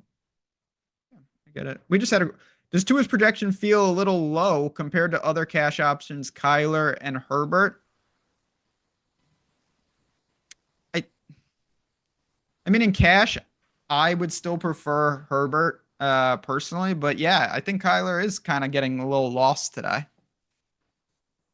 Big Top Dog said, best player on the Houston team is Mixon, and you're not getting any. Again, like pricing and opportunity cost is still a thing when it comes to daily fantasy football. Yeah, I mean, if you leverage with Mixon and you get it right, you're going to be in a really good position. That's a bold stance to take, and bold stances win tournaments. It's not a stance that I'm making today. He has to have a big game, outscore about 5 other top-end running backs, and it has to fit lineup construction-wise. That's a lot of hurdles, and I don't particularly love the spot for him. Yeah, I will say though, I never hate getting to a lower owned Joe Mixon. I mean, I'm a Mixon truther. I love Joe Mixon. He's one of my favorite players in the field. He's just a damn good player. He is. He's also not really low owned. That's also part of it. That's like in the T. Higgins bucket. Like if you told me Mixon's going to be 1% owned and I could leverage the full game, be like, okay, maybe. But if he comes in, he's like 12% owned. Okay. All right. Fun game though. Might not be fun for you. We'll see. Yeah. Or it just ends up being ugly. Like that week 1 game, Miami and Jacksonville, that remember it had a 50+ total and ended up being brutal. All a blur. I remember it. I remember all of these games, unfortunately. Dallas and Carolina. All right, here we go. Carolina, believe it or not, a 2.5 point. I think it's been, I read today, 33 straight games since they were a favorite. That seems accurate and impossible at the same time. Crazy. I have a tough time getting away from Chuba today. I understand, like, if anyone wanted to tell me, hey, listen, it's a 12-game slate. Just get away from the chalk, like people would have done with Kareem Hunt and been wise. Like I tried to do a lot last week with Alvin Kamara, and I believe that was a pretty wise decision as well. I don't know I do it with Chuba today. You know, Jonathan Brooks is done for the year, another ACL.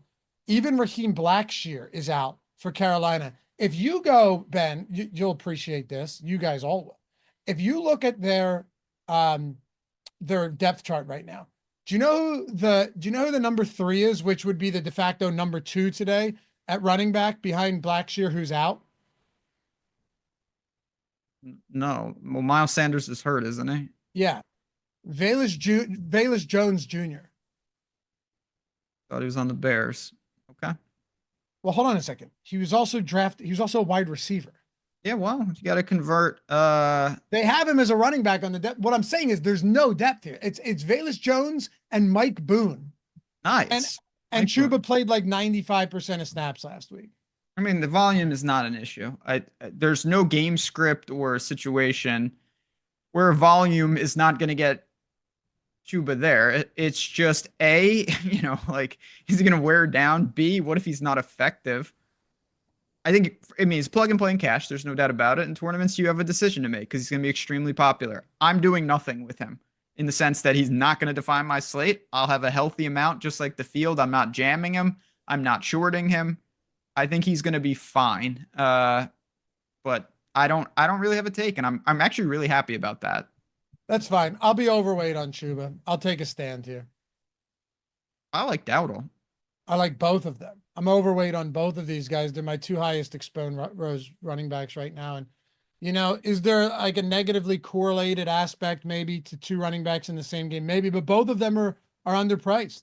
And Dowdle, when Mike McCarthy said it, he actually meant it. Rico Dowdle is the clear lead back in Dallas right now. I mean, not even close. It's undeniable. Yeah. So give me both of these guys. I like Adam Thielen as well. Thielen's been good. Obviously, Bryce Young has been good. Yep. If it was a shorter slate, I actually like if you're playing, say, like the 1 p.m. slate or something, Bryce Young. I don't think it's crazy.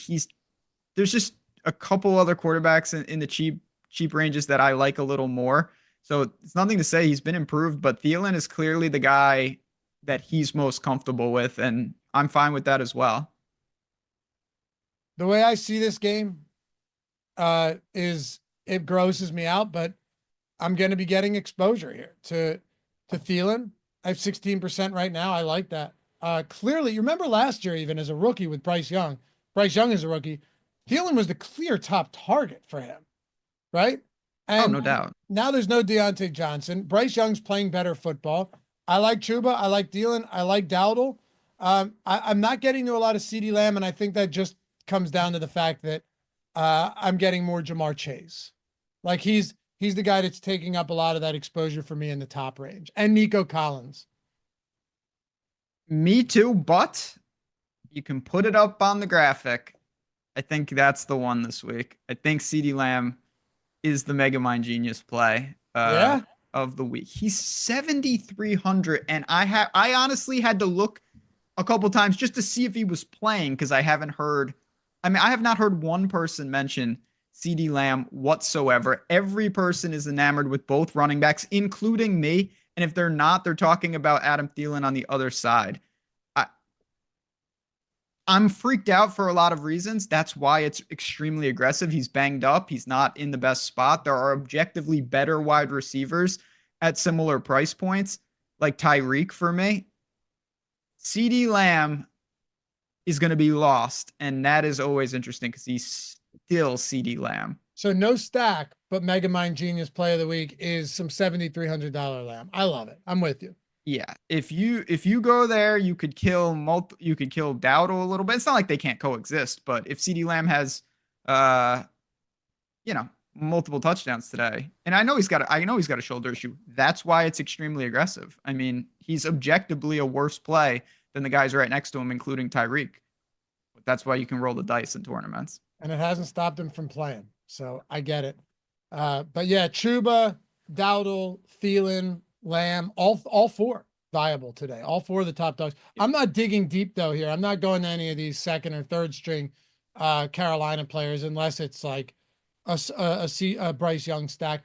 I'll say this much though. I'm not opposed to the idea of having Thielen and Chuba in the same lineup without Bryce Young either. No, price point wise, it's very, very agreeable. You're talking price point, and also they're just going to, when you got guys with such a concentrated amount of touches like you have there, right? Hubbard played 97% of snaps last week. Thielen only played 75, but it doesn't matter because he's the clear top target. And Xavier Legette's coming off a game where he dropped what could have been a game-winning touchdown.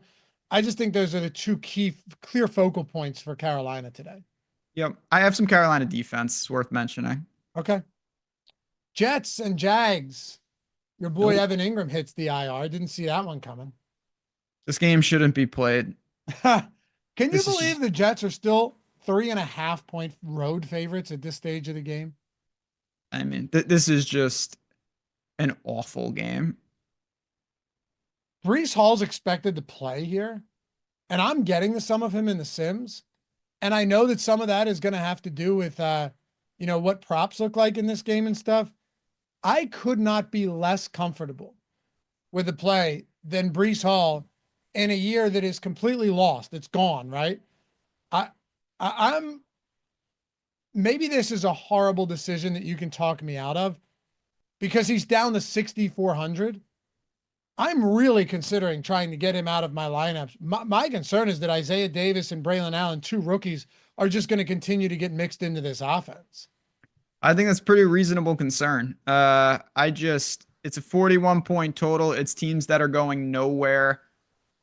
You've got, to me, you've got Brian Thomas and you've got Brenton Strange, who, if you're looking for, whatever that guy is, and that's it for me. I'm not messing around with top end. I'm not allocating salary to teams like this because you mentioned the incentive. You want to go back to the conversation earlier in the show about teams trying to lose. I never agree with that. But what teams will do is they're much more apt to get looks and reps for a wide variety of players in situations like this. And they're not trying to lose, but they're like, you know what? We know who Breece Hall is.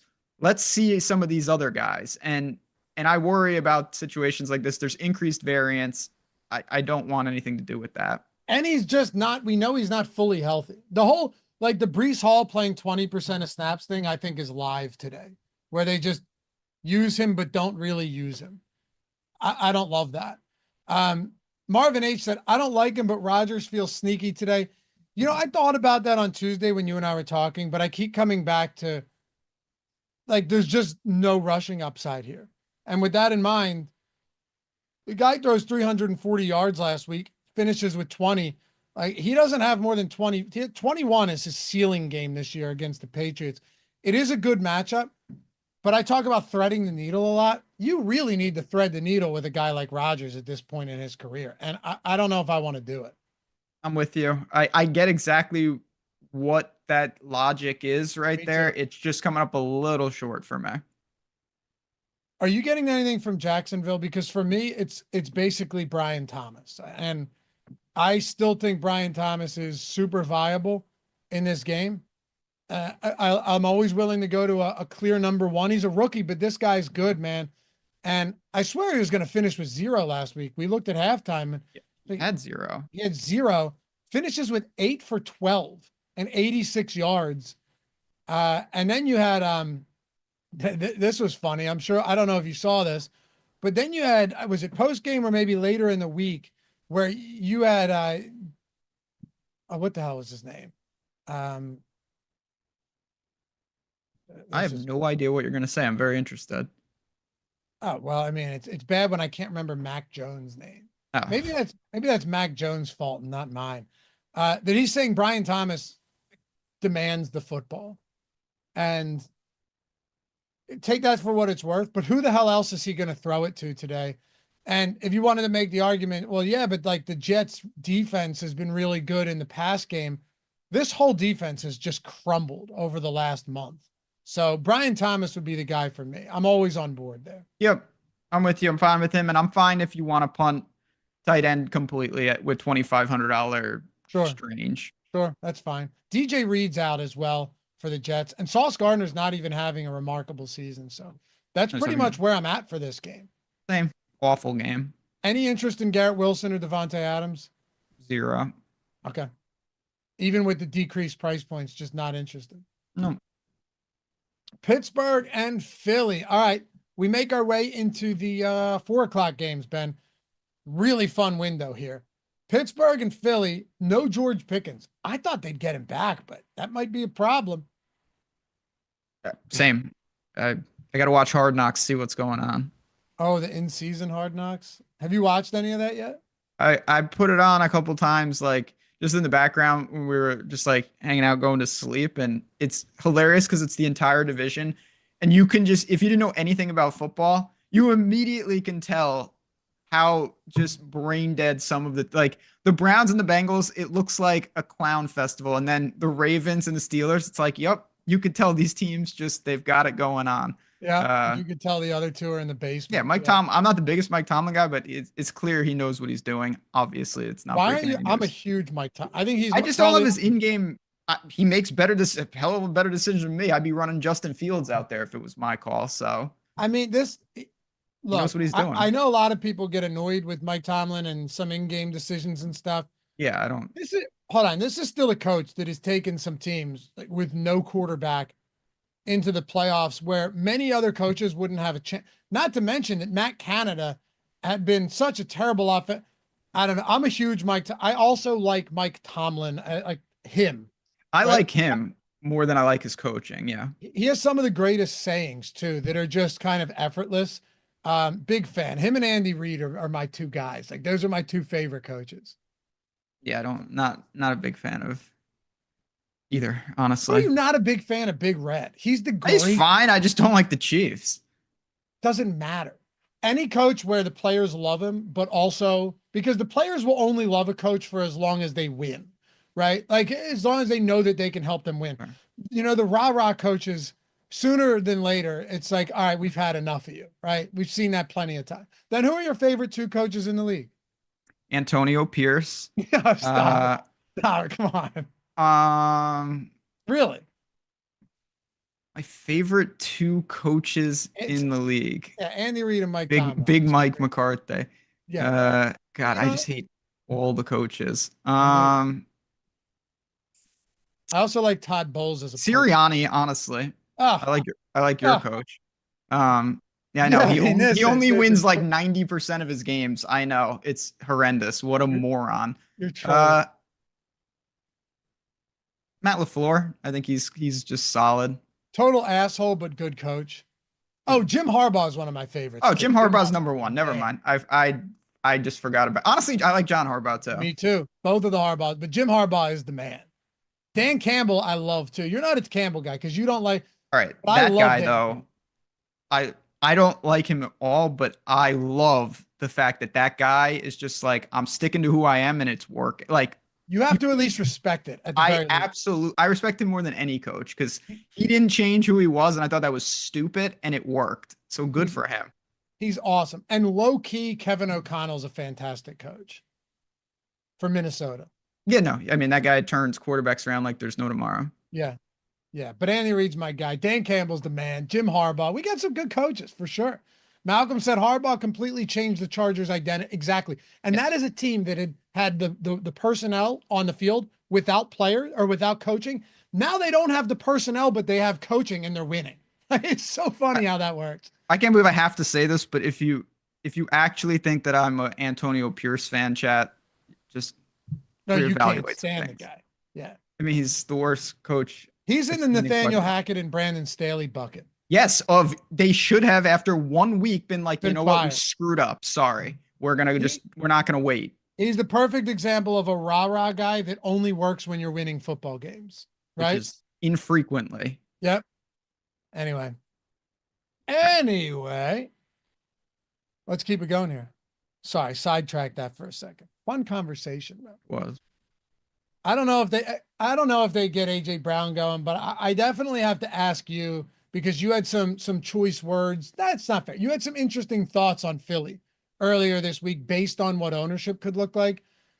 But I have to throw this out to you because I know you're talking, maybe I go to some more Philly because the ownership is low and they do have a good offense. It is still a 12-game slate. So like thinned out ownership doesn't necessarily, smoothed out ownership isn't as impactful as it would be on some smaller sites. Are you still interested in that concept?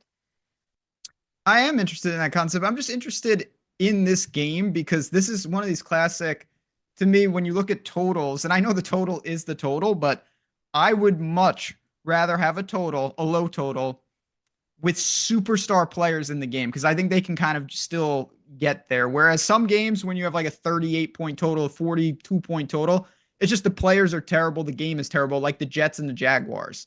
This game is full of big-time players. They're just in a really tough matchup against the Steelers. So I look at Saquon and I look at A.J. Brown. I'm okay if you want to make that your stand. Saquon is someone, he's still pushing around 10%. I'm a little disappointed to see that. A.J. Brown's not going to be popular whatsoever. I'm going to try to force some Philly in. Not onslaughts or anything, but one-offs because I believe when you're that good, you can go for still your chance of hitting your ceiling is lower. Your ceiling itself is not lower though. AJ Brown would be my guy here. I mean, and it's not just the squeaky wheel narrative. It's like, this guy's fantastic. And if the Steelers sell out to stop Barkley, maybe not sell out, but you know what I mean, right? Like if they're doing a good, and you have to resort to the pass and AJ Brown sees one of those games where he gets like the 12 targets, which you get a few times a year.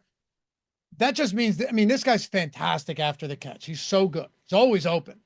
AJ Brown is the guy that I want to get some. And you know what? You made the point. I don't have to get much. I have 7% right now. We have him projected at 2%. I did move the slider up when I generated the contest, Ben, from marquee to like moderate stakes. So this would be like power sweep, spy, that type. I guess you could throw wildcat in there as well. But we have him projected pretty low in a spot like that. I want to get a little bit of AJ Brown. I'm with you. Yeah, I think I just have a funny feeling AJ Brown's going to draw about 7 penalties today, and that's not going to help you whatsoever. Right. But no, he's again. I know I just said this, but to me, this is how I think about it. The ceiling of these guys is not lower. Their chance of hitting their ceiling is lower, and Absolutely. that's the risk. Yep. So, yep. But also, the chance of hitting the ceiling if you're some of these other guys that are getting a ton of ownership is probably not as high as their ownership is today. Certainly not. And again, I don't think their ceiling is higher in itself. It's like Right. Saquon can go for 40 here again. It's not like, oh, it's the Steelers. If he has a big game, he gets 20. No, he just probably doesn't have a blow up game because of the opponent. But I still think that I also like the Eagles in the game. I think they're pretty interesting bet today, but yeah, I'm going to try to make room for them. I don't think I'm going to get to the stack though. It's just so expensive. I don't want to do that either. I don't want, and there's also so many ways Eagle stacks can go wrong, especially when you're double dipping on the pass catchers in a spot like this. Yep. How do you approach a non-George Pickens Steelers team today? It feels gross, man. Yeah, it definitely feels gross, and I think I'm just going to avoid it, to be honest, and hope that honestly it is a low total game. I respect what Philly's doing, particularly in that secondary. You want to tell me you want to go to like a Mike Williams sub 4 or something like that? Sure, but there's honestly a lot of names. Like last week when the Pickens news broke, I pivoted to Van Jefferson and he scored and he had 1 target. I almost got bageled there. And so it's very difficult to pick your poison of who it's going to be, if anyone, and I'm kind of treating it like that. Maybe you go to Freiermuth. I think Freiermuth's fine here. Yeah, I do. I don't want to try and play musical chairs with the receivers though in a game like this. Not very interested in that. And then the backfield, it's a tough spot. Najee's kind of a plodding back at this point. Jaylen Warren's involved. I'm good there. You want to move on to this next game? Another good one? I mean, this is Buffalo game of the year. What? Game of the year? It feels like it, man. You're on paper. Yeah. I mean, Super because Bowl last week, but maybe we'll see. And by the way, guys, you still have an hour and 45 minutes to lock. Not only that, you have a long time, Ben, until the 425 slate locks today. This is hands down the best afternoon game. What? I'm playing after. I don't always play afternoon slate. I'm playing today. That's for sure.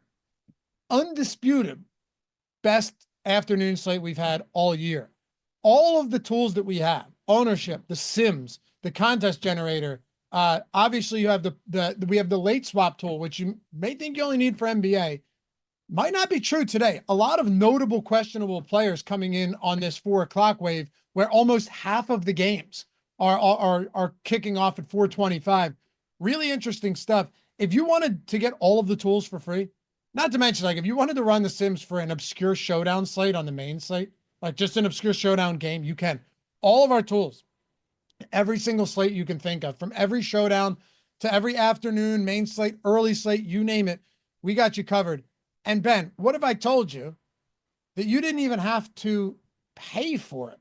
Because if you signed up with the first link in the description on any of our sportsbook partners or pick'em sites in the event that you are in a non-legal state, you just get it for free. So let me tell you how this works, right? You click that link. Jordan can throw it in the chat. If you're watching, click the link in the description or in chat. You'll scroll down and you'll see any of these where you see claim offer next to the book. Let's say you go, oh, you know what? I'll take my 150 in bonus bets on Bet365. Click claim offer. It'll take you there. Takes a minute legitimately a minute to instantly verify yourself. Type in your info, deposit $10, bet 5. Doesn't matter if it's a live bet or whatever you're betting. The moment that bet settles, you're getting 150 in bonus bets. After that bet settles, take a screenshot of your first settled bet and the welcome email that you got from Bet365 or any of these places. and email it to us at support@stokastic.com. Let us know what sports you want. Not only do you have the bonus bets, you have a free month of core package, core sims for any sport you want. It's $100 value. Now, if you're like, all right, I've got the extra 5 minutes in my day, I'll sign up on BetMGM and FanDuel as well. Not only are you loading up on the free bonus bets, now you've got 2 more months.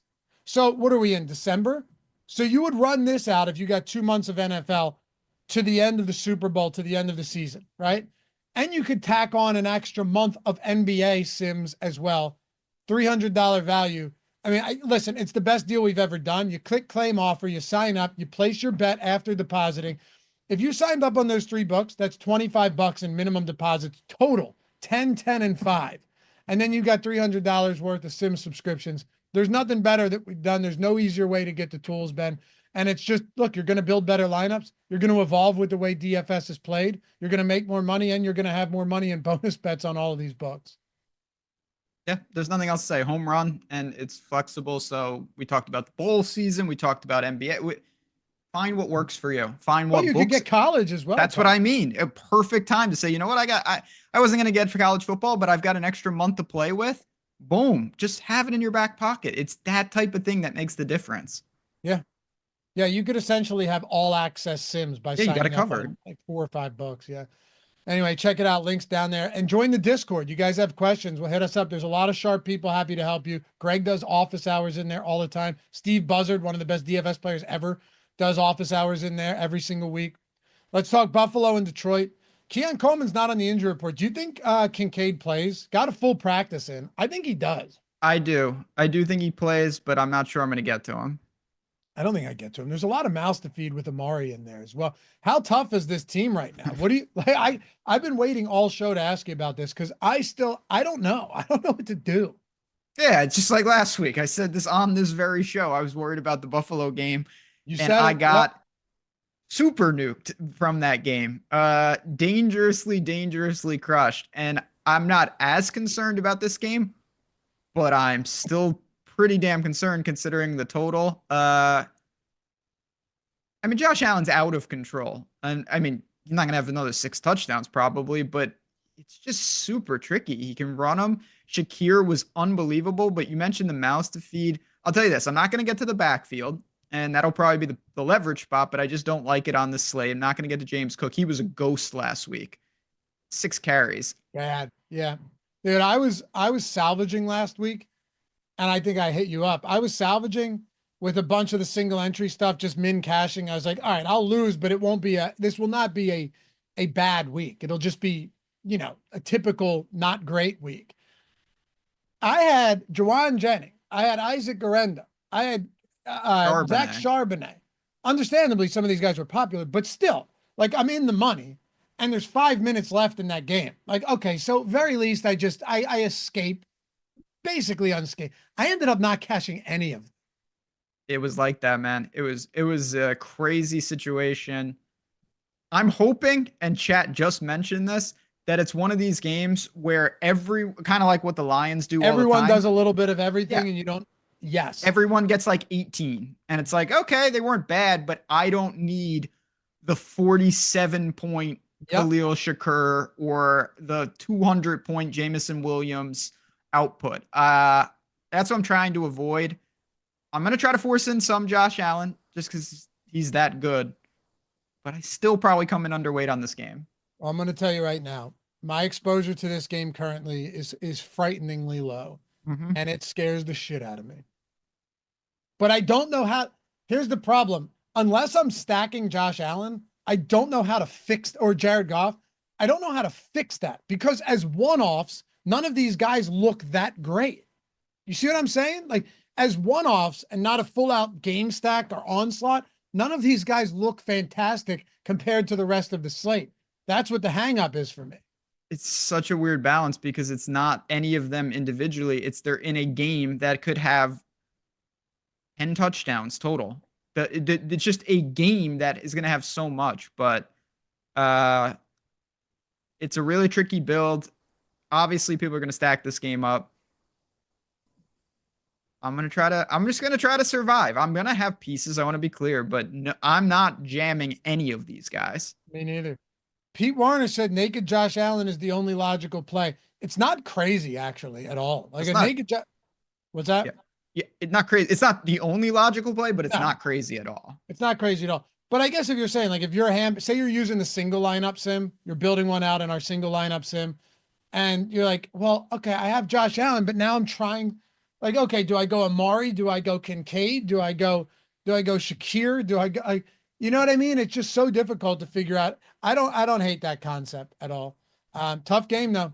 And on the other side, look, you could go to St. Brown, you could go to Gibbs, Montgomery, Jameson, you could go to Laporta.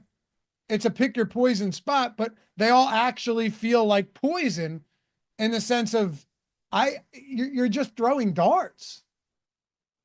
Yeah, that's what you're doing. You're guessing, and there's going to be a lot of touchdowns to guess with, but I'm just kind of going to let the Sims do what they do. Jameson and Torrey's definitely, but I also don't think you need any of these guys. All right. Next game up. And obviously stick around, guys. I say this every time, even if you're, building lineups up to 1:00 and you're doing stuff, throw an AirPod in or, put it, even if you have to put it on the background, make sure you got Eric and Matt coming up next. Make sure you have that on up until lock, especially with inactives coming out in the next few minutes. That stuff's super important to break down. And Ben and I don't have all the time in the day to make it happen. So the reason we do these shows like this, one game by game and the other just going through everything, like those guys do a fantastic job of, it's for that reason, to make sure we're covering all the bases for you heading up to each and every lock on Sunday. Colts are 4.5-point road dogs at Denver, 43.5-point total. Josh Downs is expected to play. I know that the Broncos have a couple injuries on defense, but I tell you, Ben, I'm just having a really tough time getting to this Colts team today in Denver. I don't know, unless you wanted to fire off some shots on Anthony Richardson and Josh Downs. I don't. Tough spot. Slight underdog. It's not like they can't go and win the game. Oh, yeah, it's not a huge. But this is just an unfortunate run out. I think on the afternoon slate, they're a lot more interesting, but not on a 12-game slate now. It's just so difficult. Jonathan Taylor's involvement in the passing game has dwindled to nothing. Yeah, he's had it's just, obviously Richardson is an electric talent, but there comes with opportunity cost across the board. And, he's mobile. He's kind of interesting, but I don't know what you do with him either. It's almost like Josh Allen. He's like low key, you hope he runs a few in, but that's a tough stance to make. Real tough. And outside of one game, and it was against Jameis, the Broncos defense has been very good at home. At home too. Oof. Yeah. Been very good.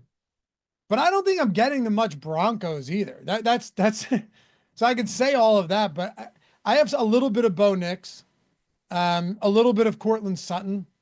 I'm not opposed to any of that. I'm just simply not touching the run game here at all.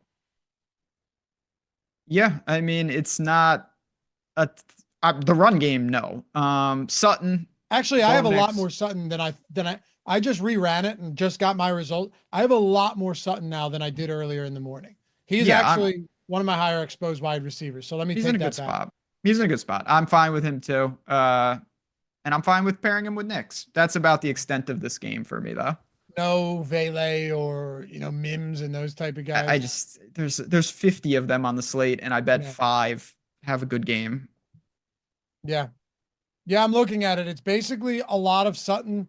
I have 3% Devon Vele, and that's it. That's it. And a little bit of Bo Nix. That's it from this whole game. I'm getting essentially nothing from Indy. If you want to talk about the Patriots and Arizona Cardinals, you've been waiting for this. You teased it at the beginning that Drake May is your guy today. 6-point dogs in Arizona. So no weather to worry about here. 46-point total. What are we doing, man? And how, by the way, if you're playing Drake May, I assume Hunter Henry is going to be in a lot of those, right? Yes. Like he's probably your primary attachment. Yeah, I think you can go skinny with him because you're playing Drake May for some real rushing upside, and you're going to get that with him. You also have pay down options everywhere though. Like you could attach another, a Butte or whoever else you want if you want more. But this is a good game. Actually, it's funny. I bet the Cardinals, so it's not like I think the Patriots are going to shock the world. I just think it's a pretty good environment, and the price points are nice. You've got a mobile quarterback. It allows you to pay up. You've got easy guys on the other side if you want them. I like Marvin Harrison today. Trey McBride, I know he can't score, but he's just been really good this year, and he will score. That will regress at some point. I think it's an untapped game on both sides, and it's mostly price point centric rather than there being like 70 real points in the game. I went back to the well. McBride's back in my touchdown round robin that I threw in the I got to build mine still, but he could end up in mine as well. I mean, at this point, why not, right? At this point, 80 receptions, no touchdowns, outrageous. Yeah, dude, I don't know. A couple of people saying Ramondre is the best play from this game. Yeah, if you want, I don't know. I don't have a ton of interest in Stevenson, only because it's an opportunity cost thing for me. If you wanted to get different, Stevenson's certainly a way to do it at that price point. Definitely. I don't hate that to change it up. It's just not how I'm getting different. If there have been two guys that have burned you more than anyone else this year, who I can tell you who it is for me. And by burn me, I mean when I do play them, they stink. When I don't play them, they're fantastic. And same with the betting market. It's got to be Ridley and Sutton for me are the two guys. James Conner is one for me. Oh, perfect in this game. Yep, in this game. And probably Mike Evans. It's always Mike Evans. It was Jefferson, but it's funny. Even when he helps me, he didn't help me at all because it just didn't matter. I know. Am I fading Hubbard with May? I mean, I don't want to say exclusively, but I have one like Drake May team that I'm going to run in some important stuff, and it does not have Hubbard on it. Well, just so we're clear here, though, like if there was a spot where Drake May's not going to be super popular, so I'm not worried about fading a chalk running back. Not to say you have to play Hubbard in those lineups, but that wasn't intentional. Like he just happens to not be in that lineup. Like if you asked me, hey, are you fading Hubbard in some Kyler lineups where Kyler's the highest projected owned quarterback, then it almost makes more sense. But I like Kyler today too against New England, and you know what the reason for that is? It's not that Kyler and his diminutive stature get me excited from a DFS perspective every week, because that's not the case. I'll tell you what it is. Marvin Harrison, they're starting to get him more involved, and Trey McBride is just out there for every single play, right? Like Michael Wilson, I know he had that long touchdown to open up last week's game, and then he was dormant for the rest of it. Greg Dortch, afterthought, Zay Jones, these guys are essentially afterthoughts. If you're stacking Murray, who also has rushing upside, just the ability to get a Marvin Harrison at 5,500, and in my opinion, still an underpriced McBride at 6K on draft, like it just works out as a really nice stack as a 6-point favorite where Murray's 6K. That's why it's popular as well, though. So if you didn't want to get there, I don't blame anyone for it. But I'm not surprised at all that with a concentrated target share, a mobile quarterback, and all of these guys averaging out sub 6K when you take all three of them, doesn't shock me at all that you're getting popular play to Kyler stacks at all. No, me neither. It doesn't at all. Again, that's why I like this game. Again, it's more of a price point thing than actually liking the game. Yeah. Yeah. By the way, 568 likes, 3,700 people. Well, I haven't mentioned it in an hour and a half. Neither of you. What is a realistic target here? We've got 2 games left. I'll go 879.5. 879.5. Okay, yeah. So a little bit more than 300 to wrap it up. I think some people just forget. It's all right, but we're here. It's a subtle reminder. Atone for sins this morning. Show us some love, baby. EMAC says 1K. You know what? That's aggressive. I love EMAC. That's aggressive. 1K. I'm with it. Let's go. Ooh. 1K, baby. Let's make it happen. There's undoubtedly 400 people out there that are willing to give us that tap. Yeah, a little tap in the closing minutes of this show. All right, fine. You can give me the eyes. It can happen. I'm giving you the eyes. All right. Anyway, that's where I'm at with Arizona. I like them. I also totally understand why you'd want to get away from a stack like this. The offense has been somewhat stagnant, but I'm on board. I actually like them more than I like James Conner. But again, if you wanted to get to James Conner in this spot and get away from that stack, I'm not opposed to that either. Arizona does look good today, but Conner's also very popular. So just this whole Arizona team is popular today. As they should be. Yep. Yeah, I prefer the stack over James Conner, though, personally, given the ownership. Conner's very popular. I would as well. Yep. Tampa and the Chargers. Chargers defense hasn't been the problem. This offense has been stagnant, and McConkey being out hurt. Look, I'll tell you like this. I think Evans has always been play. I don't know what to do with this backfield for Tampa today. Bucky Irving's expected to play, but my real concern is that this guy is just limited, or it's a 50-50 split. As it currently stands, I haven't projected in, which means that I'm going to not really be getting to this Bucks backfield. I'm not getting to the Chargers backfield. I am, however, I think I'm going to get to a lot of Ladd. I'm going to be above the field. Don't think just because a guy's chalky, you can't play him. You can always just get well over the field. And with Ladd, I think that's going to be the case if he plays for me, Ben. Same with Stone Smart.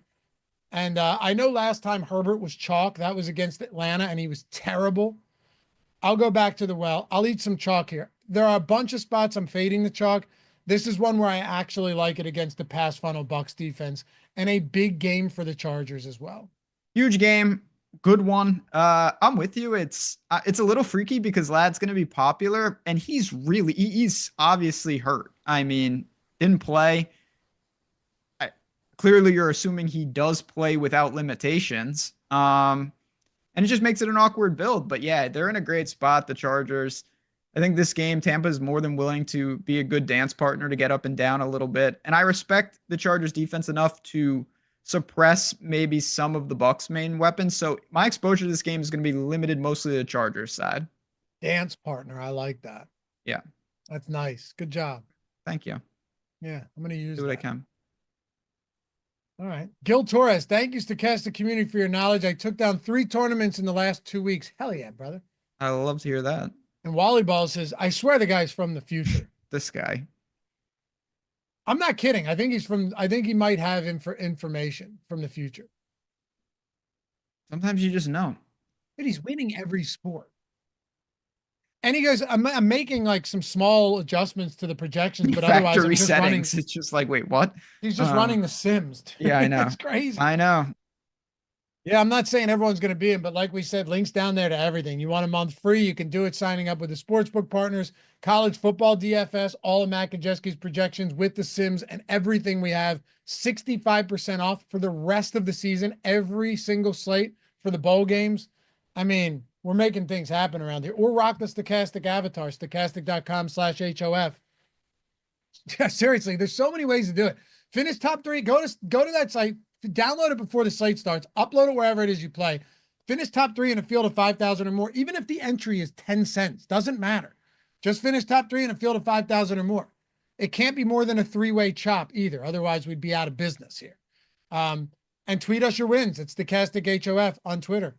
Or get one of these beautiful rings too, Ben. I mean, look at these rings with a 20K plus win.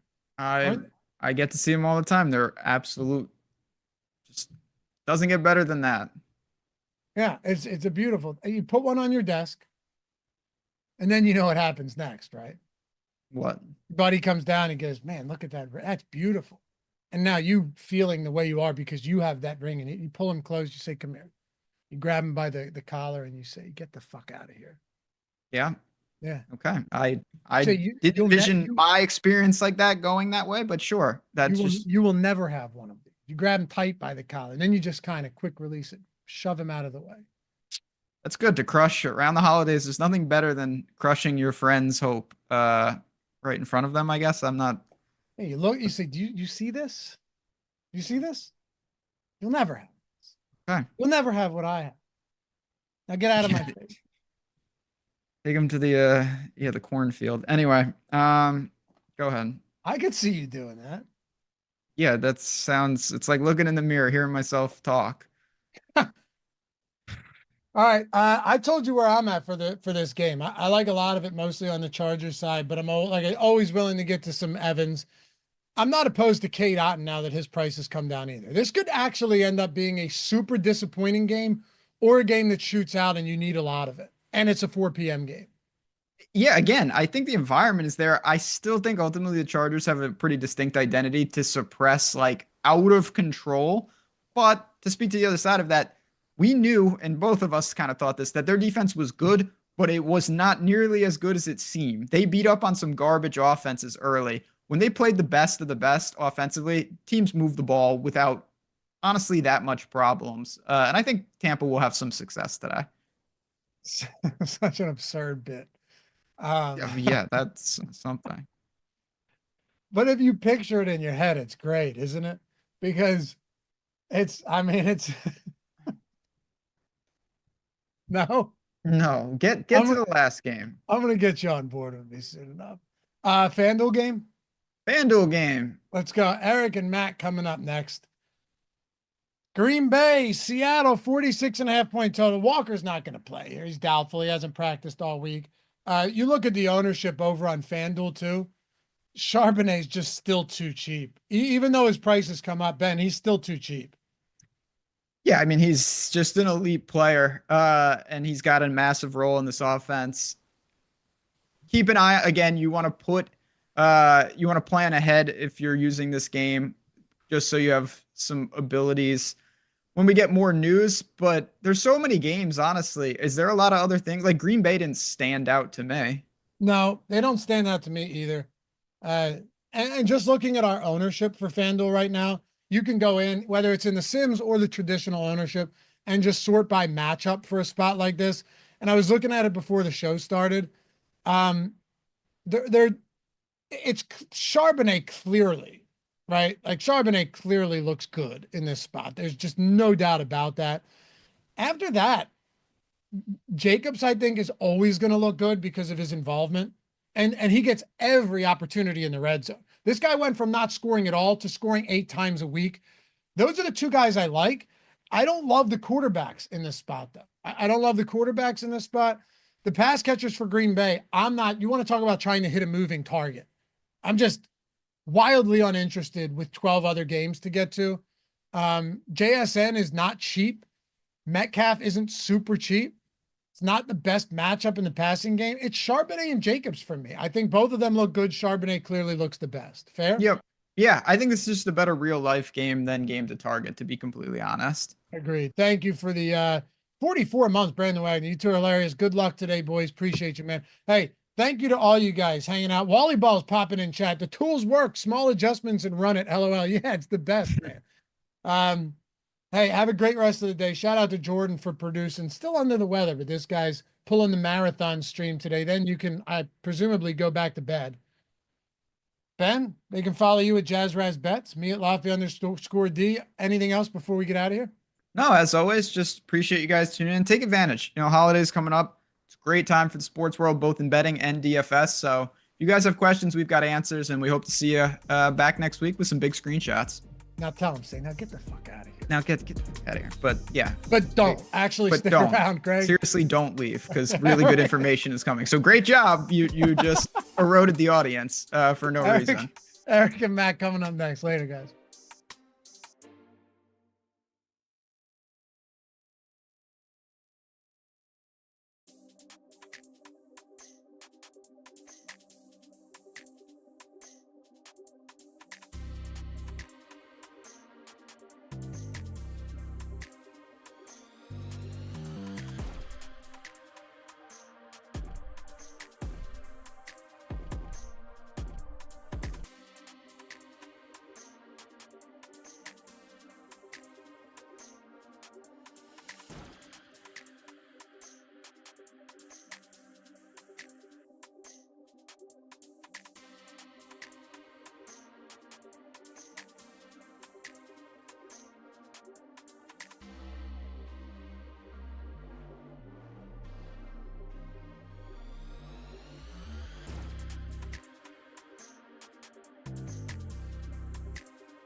Honestly, if Joe? people knew you, they would understand that that's exactly how it works, Jordan Klein.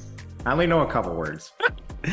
Ichi ni san shi guruku shichihachi kuru. That's to 10 in Japanese, I believe. But anywho, Say it again. welcome. Ichi ni san shi guruku shichihachi kuru.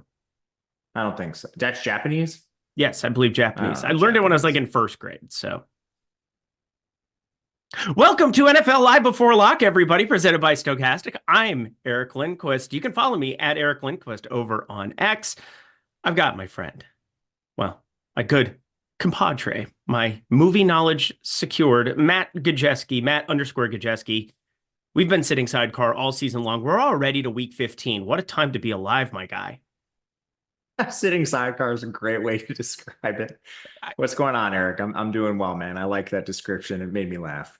It's just what it is. It is what it is, if we're being honest. I mean, that's a funny image no matter who it is.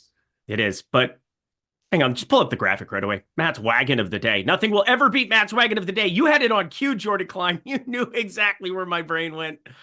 It's always nice to start with a blanket here. Why are our faces so stupid? It's kind of the point. That's how I normally look when I'm just, sitting around. So I guess it's accurate.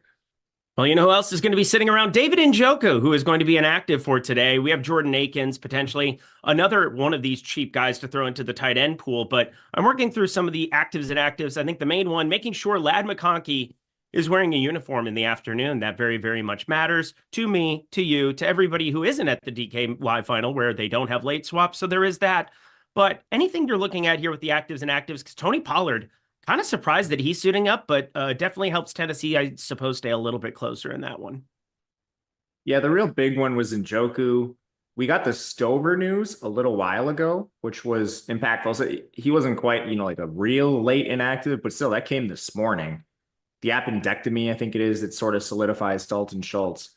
Now we have some more options as far as cheap tight ends go. So hopefully this Stone Smart, I'm going to want to see where Stone Smart comes in. If we see a lot of ownership go to those players, maybe there's some interest in Stone Smart, but if it's still imbalanced towards Stone Smart, you have a lot of potential pivots now. Yeah, he's the second highest owned tight end. He's going to be the second highest owned tight end, more than likely behind Trey McBride. Trey McBride with a ridiculous target share is what it is. We have Hunter Henry, Dalton Schultz. Yeah, definitely feel better about Dalton Schultz to some extent there. Although it's not a game that I'm playing an absolute ton of. I'm playing a lot of Devon Achane, a lot of Joe Mixon, trying to get a little bit different there at the running back position. Running back chalk, compared to what we just saw last week. It doesn't always have to go completely nuclear. I thought last week was a pretty good slate to jam that chalk, but this one, I think Chuba Hubbard. We'll get into the ins and outs of the slate here for sure, but smash the like button as we begin here, and I will start talking correctly. We got Jordan Klein behind the glass there. I'm excited about this slate. We've got just under 75 minutes. You ready to rock, my dude? Let's do it. All right, to quarterback we go. We have expensive quarterbacks on this slate, two of them, Josh Allen, Lamar Jackson, Jalen Hurts 8K as well, but my God, Josh Allen. I don't think anybody expects another 3 touchdown passes, 3 rushing touchdown outing. He's catching footballs and getting laterals in the snow with Amari Cooper. He is your front runner for MVP by a mile. And this is a gigantic game with gigantic playoff implications for both teams. I don't know how I can get to Josh Allen, though, when I have Lamar Jackson at 8,300, who I just feel coming off of this game. I mean, we've got sub 4% ownership. They didn't play in week 14, coming off of a bye.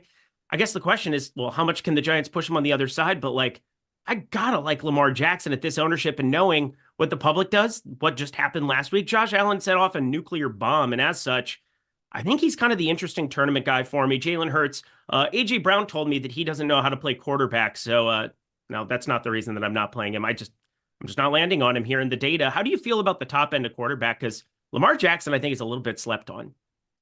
I agree. AJ clarified that comment, which was pretty funny. The reporter basically asked him, what could we improve? And then in his follow-up, he basically said, what do you want me to say? We can't say Saquon Barkley. The guy's going to he's in the MVP conversation. I don't think he wins it, but it's our running game can't improve that much more. So to answer your question, honestly, if you want me to do that, passing game by default. So I don't even really know how much AJ was throwing Hurts under the bus after he clarified.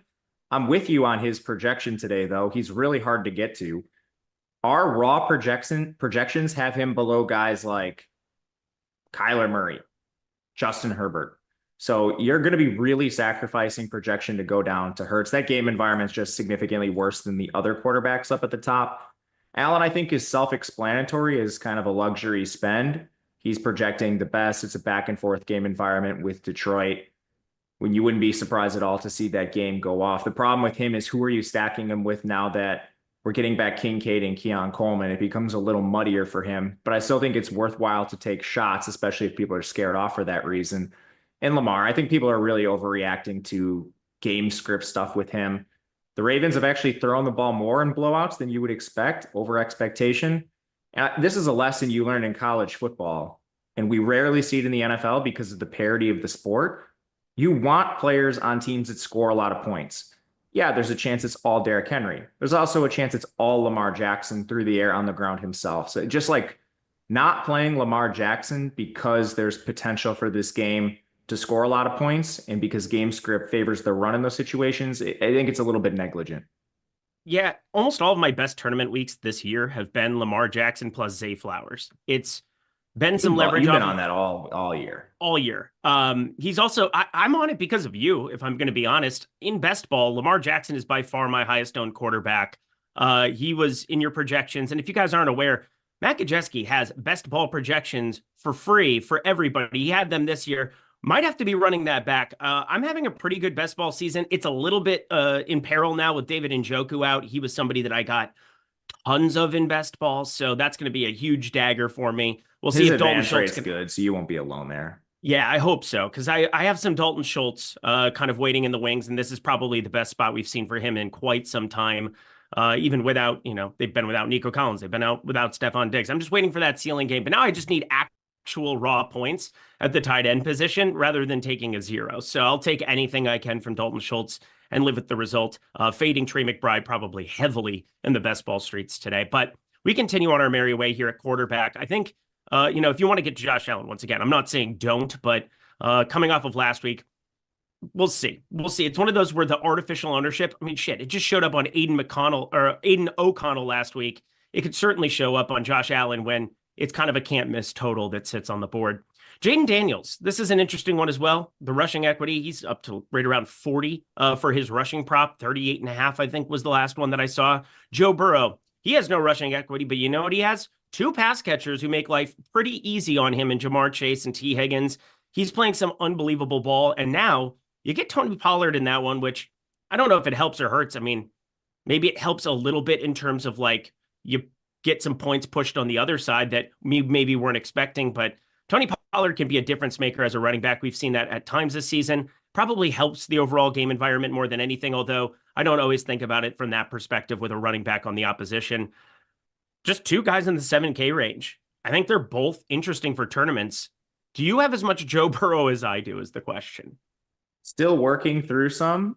Okay. With the Njoku update. I had a lot coming into this. I don't think it's going to change. If anything, I'm anticipating getting more of the expensive guys just because we have more cheap tight end options. So I think I'll be pretty consistent with my Joe Burrow exposure, which is going to be a large part of my portfolio, I would imagine. Stacking with Chase, with T, maybe some Contrarian Yeshivas or Mike Gesicki.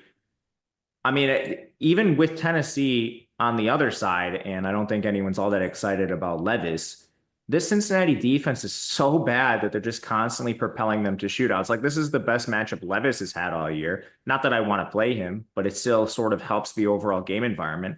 Total's still fine, 46 and taking money towards the over. The only real thing you could argue against, I think, is maybe just using like the run game because they are nearly touchdown favorites. But yeah, I love Burrow. Pass rate's really high for this team. Tennessee's defense doesn't scare me. Did we get any news on McCreary and Reese, 2 defensive players there from Tennessee? Can you take a look for me? I'm trying to find anything I can about actives and actives from Tennessee. That was kind of actives. I don't. Well, just you're getting replacement level players behind them, and Tennessee's defense has been kind of their main deal. McCreary's out. Okay. Yeah. Wanted to double check on that. I just have like a note section that I always have where it's like, hey, let's double check this in the morning, that in the morning. And then, well, you get David Njoku out and you have to kind of like make some scramble stuff work here before the show. But we got the projections that will be updated here. They got updated actually like 13 minutes ago. Getting some of the ownership stuff done here as well. Looking forward to this slate, that's for sure, because I do think you have Joe Burrow. He's going to end up being one of those guys that I could see artificially pushed to.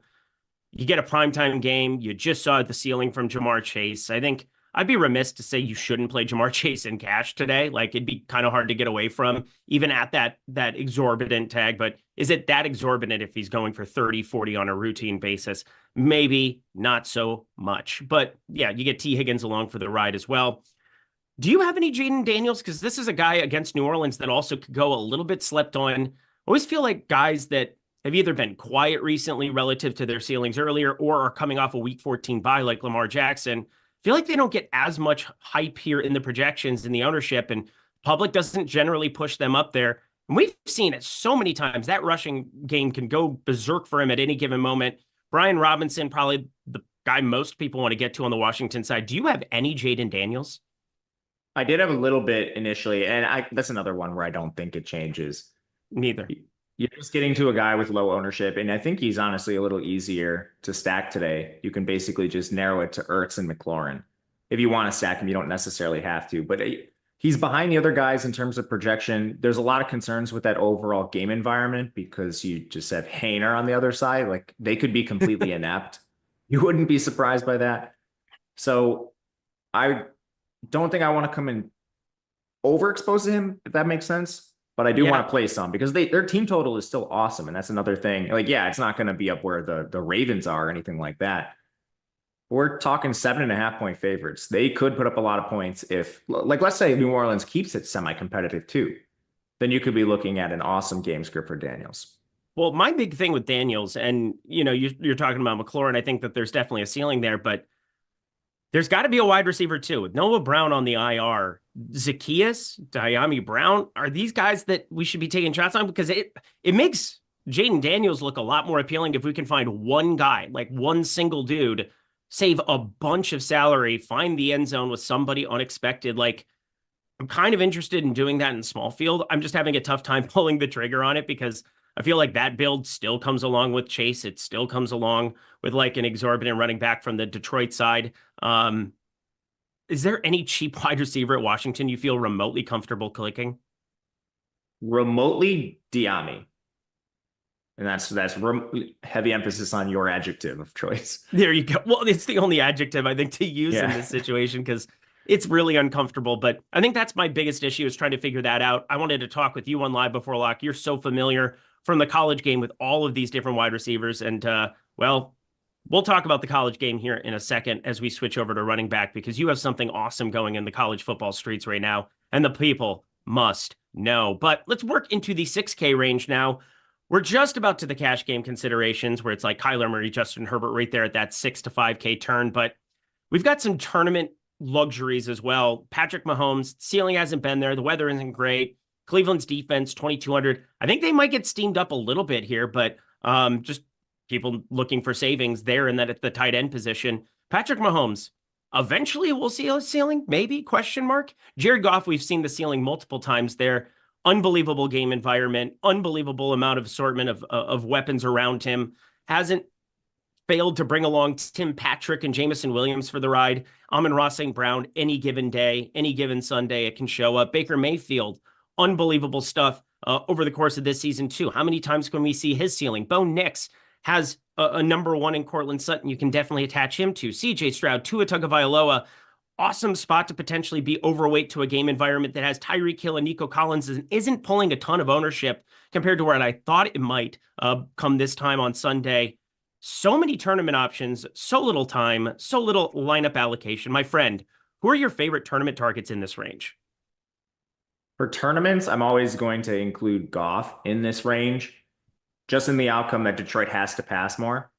They're very willing to run the ball, and we've even seen Dan Campbell hint at this a little bit recently because their defense is so hurt. He made a comment along the lines of, like, we just don't want our defense on the field any more than they absolutely need to be, which has led to elevated rush rates in certain game scripts, especially when they're winning games. But Buffalo's an awesome team. If Detroit's down and they're forced to throw, Goff has all the playmakers that you'd want. And we've seen these it's like a wide range of outcomes with him. When the ceiling hits, it's like cataclysmic in his favor. So I'm always including him for tournaments. I think the better options just for cash games are Kyler, Herbert. But for tournaments, I would say Goff. I'm very interested in Knicks, very interested in Stroud. The only real concern I have with that game is both of these offensive lines are horrible, and you're facing decent pass rushes on both sides. But it's a very healthy range. This is where a lot of my exposure is going to be. I tend to come down a little bit on Murray and Herbert for tournaments, up on guys like Goff, Knicks, Stroud. I throw Tua in there too. Yeah, I think Tua, if I were going to dip into that game, a little bit more interesting to me. I'm just kind of encapsulating with Devon Achane. If you've listened to me, it's so ironic because like the first Devon Achane slate that actually existed, I had like 0% of him. He ended up way overowned at like 55%. We talked about that ad nauseum, and he brought like a 90+ yarder to the house like first quarter right off the bat, and I was dead. That was last year. But this year, I've just been so pro Achane, and I think that's going to be kind of, I think you can stack him up with Tua. Obviously, he's been a pretty decent target there in that receiving game as well. Jonnu Smith and Waddle here in recent weeks coming along for the ride. Tyreek Hill, his presence always helps everybody, rises all boats. But I look at the guy in Bo Nix here at 6,300 in the late slate, and I just don't think he's going to get clicked on as much as he should. There's a number one there in Cortland Sutton. You can really just, I mean, it's a way to kind of 6,600 for Sutton isn't all that bad. 63 for Nix with some of the rushing equity he has as well. And Indy, you can run all over. I do think that I'll take some shots in that late slate on the running game. It's always a disaster with Williams, McLaughlin, Esteen this season. There's really been no parsing through what is going to happen with Sean Payton's mood that day and who's going to be getting certain workloads in certain situations. But Bo Nix is going to be playing quarterback that whole time. I think there's going to be an opportunity for a scrambler too. And yeah, just like I like the lower owned targets here in tournaments. Anything else really? Because again, it's weird to not be playing Patrick Mahomes yet again on a Sunday.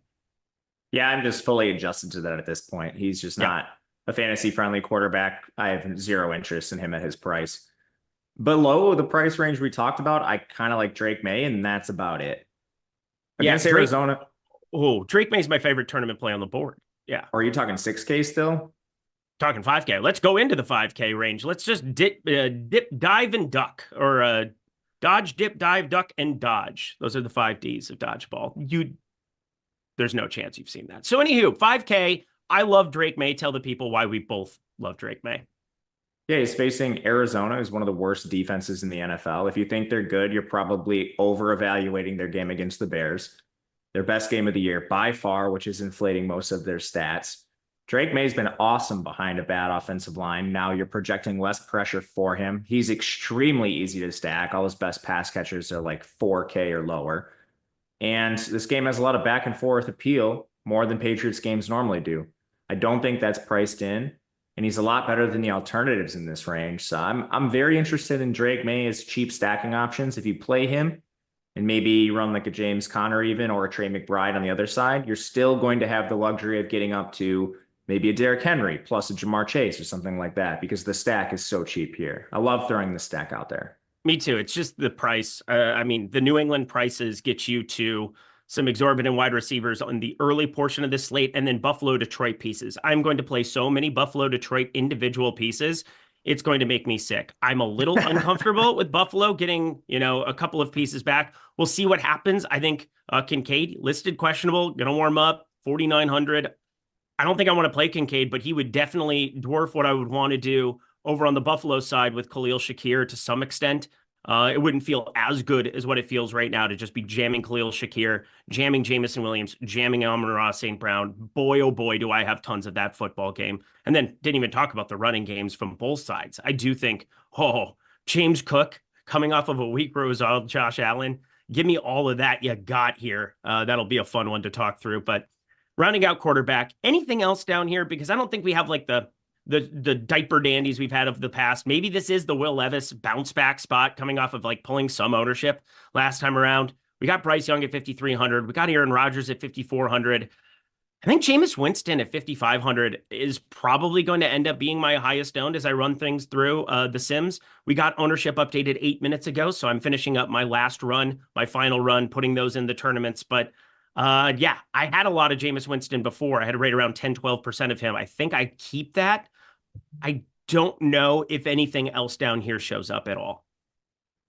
The guys that project the best are Bryce Young. I could see that a little bit. It's just even with Bryce Young's talent elevation, I guess, he hasn't still put up big DFS scores. Dallas has a pass rush, if nothing else. So it's not like his day is going to be easy today. He's pretty easy to stack with Thielen, but I still prefer just going right to Drake May. Levis, it's just the matchup. Can he not make as many mistakes against Cincinnati? It's probably the best defense he's going to face the rest of the way. So, I mean, if there was ever a day to play Levis, it's today. With Winston, you're just basically banking on him throwing the ball 55 times. The matchup is bad, and it is rainy and windy in Cleveland. Not so bad that I'm going to be off this game. It looks like it's actually a little milder than we expected early in the week. And the total is right around where it should be. It's actually taking money towards the over, probably because this weather's tamer than expected. But yeah, I mean, I still prefer Drake May to all those guys vastly too. Favorite expensive quarterback? Expensive QB, Lamar. Yeah, we're in the same boat there. Favorite cheap QB? Drake. Definitely Drake. We are aligned today, which is always nice because then we don't have to have that awkward friction where I just pause in the middle of a sentence and we don't even talk about Drake May because we were both on him. So it's great. You know, it's also great.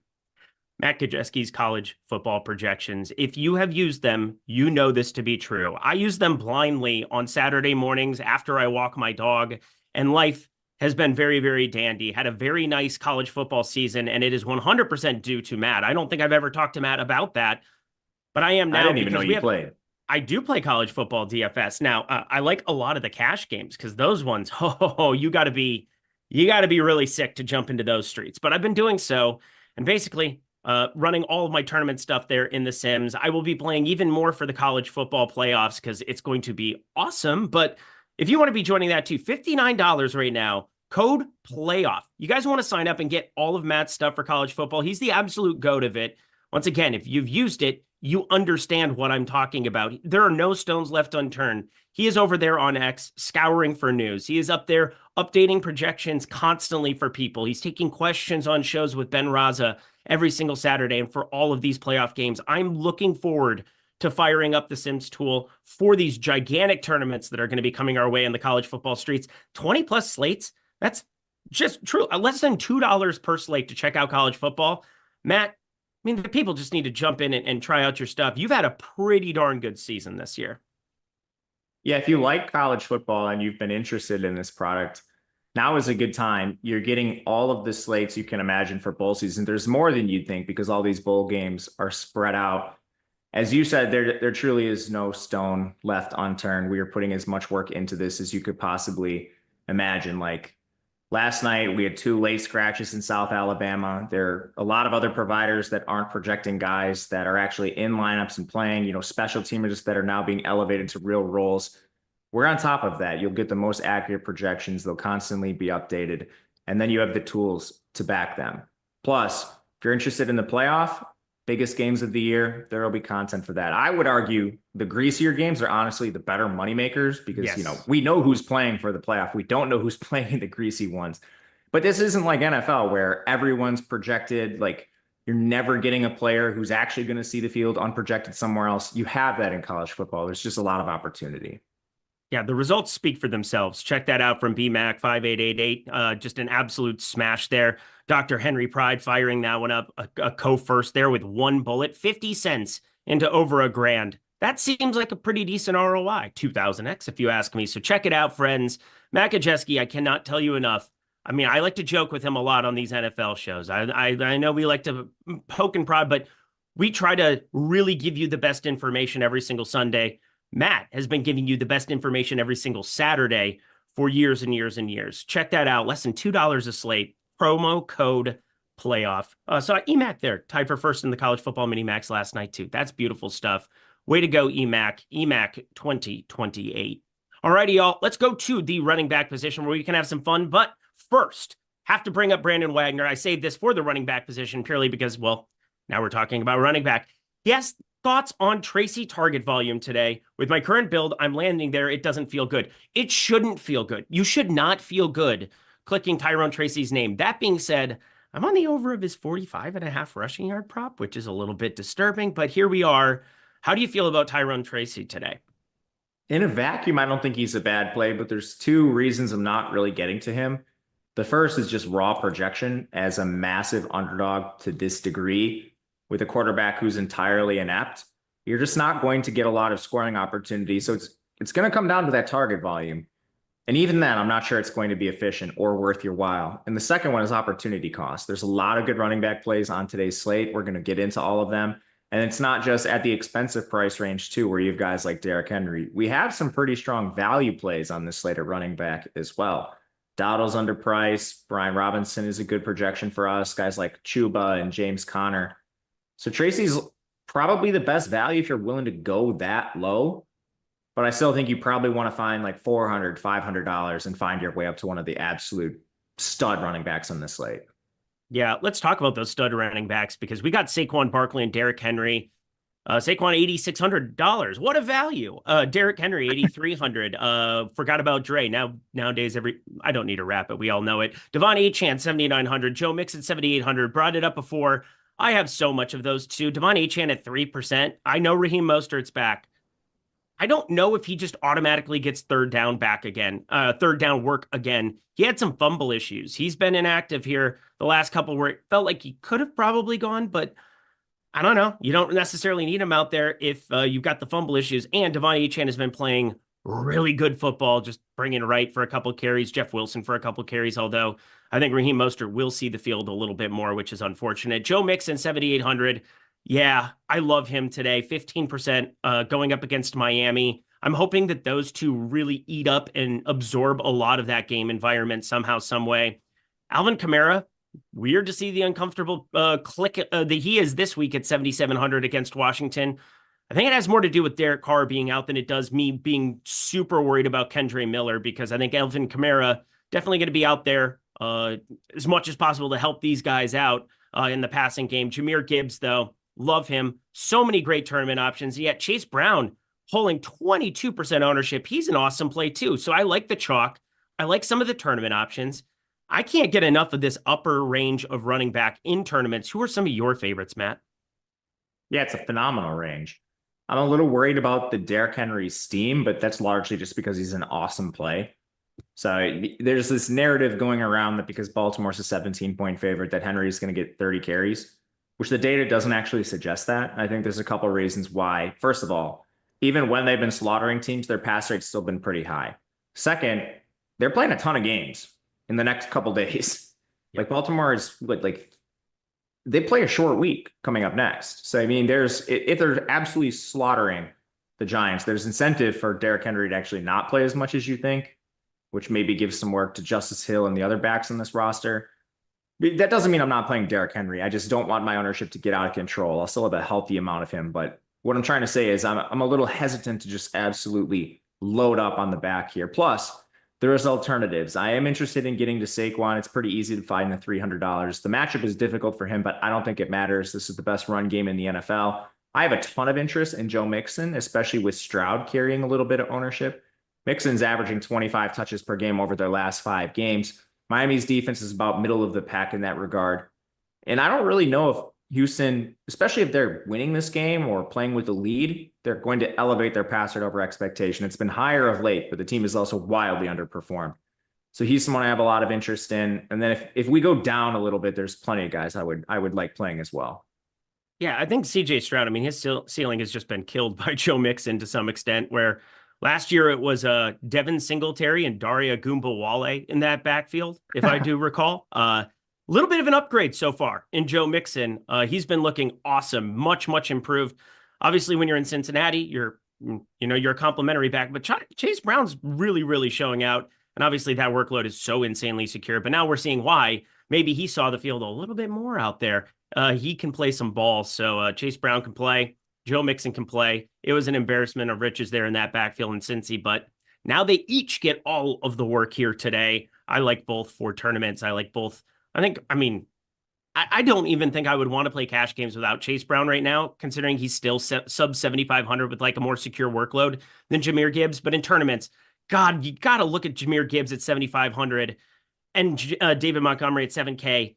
They're both 5 and sub 5% owned. And don't ever forget this. If one gets dinged up in a first quarter, the other one's going to nuke the slate. You just know it to be true. And so like taking shots on these guys, it doesn't always end up panning out in like a perfect way for you relative to the guys who are getting 80-90% of the work. But like if ever there were a time where one got all of the work, they're going to break the slate. And there's like no doubt in my mind, Matt. Yeah, that's 100% true.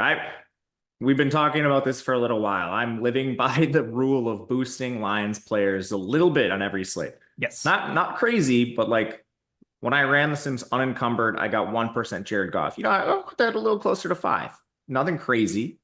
But Jahmyr Gibbs, like for the reasons you mentioned, these guys are very hard to project. You get almost no Jahmyr Gibbs, no David Montgomery, and that's twofold. They're both expensive and they split with each other.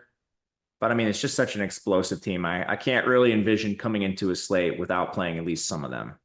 Yeah, I definitely think, it's just going to be, it's going to be one of those games where I would be shocked if we didn't see at least 45, 50 points and somebody's going to be scoring a lot of touchdowns. I'm David Montgomery, Jahmyr Gibbs, just guys that you have to have in the portfolio every single week because eventually it's going to come through in a massive, massive way. But we continue on into the 6K range where there is no doubt one guy rules it all and one guy can find them. Shout out Lord of the Rings. You probably read Lord of the Rings, didn't you? I've read them. I tried to watch them recently. I didn't make it all the way through. I'm embarrassed to say, but that was more a product of I started it immediately before football. I don't know what I was thinking. Like there was no chance of me finishing that before football. With like what's your 2 favorite? days. What's your favorite Christmas movie? Have you seen a Christmas movie? I've seen Elf. That's true. I'll take it. I wouldn't say I love Elf, but yeah, I've seen it. I'd rather watch like a rerun of some football game. Chuba Hubbard, 6,500. The Sims just absolutely love him. It's absurd, his workload. There's nobody. Is Black Shear even active today? I mean, this is a Carolina spot that it's so weird to get chalk on a guy who just got paid, who you'd think you'd want to put on bubble wrap, but Black Shear's out. Brooks is on IR. Sanders is on IR. The corpse of Mike Boone sits behind him, activated off the practice squad, and something named an Imani Bailey. I don't know what an Imani Bailey is. He's our favorite ex-TCU running back. Ex-TCU running back. Of course he is. Chuba Hubbard, how much are you firing up? Because it looks like infinite amounts for me. Yeah, I put an exposure cap on him, not because I don't like him. This is a risk management thing. I believe we had a super chat about uniques, which is probably a good time to talk about Look this. at that. Who was that? I need to read get it in. That was nicely by you. Mike Nix, $1.99. How many uniques for 60 lineups, 20 entry contest? It completely depends upon your risk management. So I'll let Matt take it over from there. I would ask you, let's just say hypothetically, you got 75% of Chuba when you ran one unique. If Chuba gets hurt on the first play of the game, you're 75% exposed, 75% of your lineups are toast. How upset are you going to be? I would be pretty damn upset, probably would ruin my day. So there's 2 ways you can go about this. You could put an exposure cap on Chuba individually, or you could run 2 uniques. What uniques does is it spreads out your players in your lineups. So to me, it's entirely a risk management thing. How many players do I want in my lineups? How exposed do I want to be to certain individual players? On today's slate, personally, I'm only running 1 unique and then just setting that 1 exposure cap to Chuba Hubbard. The rest of my lineups are pretty spread out. But if you were getting a couple players that were really, really heavy portions of your portfolio, then I would consider using 2 uniques. Yeah, that's a great explanation. I have no further notes. Cynical Vet, $82, McBride or Bowers at tight end? Ooh, so we're talking season long, I'm assuming, because Vegas, they are playing tomorrow. I believe they have Atlanta. I haven't dug into the games too much. I know my Vikings play the Bears. So 2 Monday night games. That'll be a fun slate to cover on Live Before Lock for the guys. I believe that's you and Lofty on Monday nights. So that should be really, really fun. And basketball kind of goes back to normal for one day Maybe only, he's playing the full week slate, which our Sims do cover if you do play the full week slate. Oh, that's fantastic. I didn't even know that until this very moment. You win. I have to think McBride, like we're talking 30+% target share, like all the time. It's Agreed. so hard. McBride for me. It's so hard because like Bowers looks awesome too, but I think it's even those more are the secure. top 2 tight ends. I would put McBride 1, Bowers 2 above any other tight end on the slate. I haven't even looked. Who's playing quarterback tomorrow for Vegas? I think Ritter, but I don't know that either. Oh my God. Yeah. And that's what I'm more worried about too, is like the turnover. It's weird to have go from Minshew to O'Connell. And now, yeah, I didn't even see who was going to end up playing quarterback for tomorrow. That's going to be something that matters there too. You get Ritter out there. Sure. I'd want to throw to back Bowers too. So I get it, but I think McBride ever so slightly, if that's a conundrum 1v1 for your year long, I doubt that that's the case. You'd probably just play both. You'd probably have the flex room for it, but either way, best of luck to you. Let's go. Brandon Wagner, another $5 shout out for you. Matty G is just a football guy. Dude would rather watch an old game than a movie. Ha ha. No, that's who he is. And you know what I would rather do? Watch a movie than old football game. Like in the past. Like, what are you doing, Matt? I usually do that in the off season, to be fair. Okay, that's good. Because I mean, nowadays there's football on all the major holidays. So I don't really have to like wet my beak watching something old on Christmas. There's something new of the sport I love. But middle of June, I'll absolutely watch like some spring game or something. If you watch spring games, you see a lot of funny stuff. Oh, yeah. Iowa State, they've done some ridiculous stuff. Ohio State, I always feel like their spring game is like televised. I always feel like I end up watching. Who was that safety that the Raiders drafted that like, it was a John Gruden draft, Jonathan something. All he did was like smash guys. What was that guy's name? Like anyway, in spring game? No, he went to Mississippi State and I was watching their spring game one time. This is like 2017. Jonathan Abram, I think his name was. Anyway, when I was watching the Mississippi spring game, he hit his teammate so hard that they canceled the rest of the game. That's wild. In a spring game.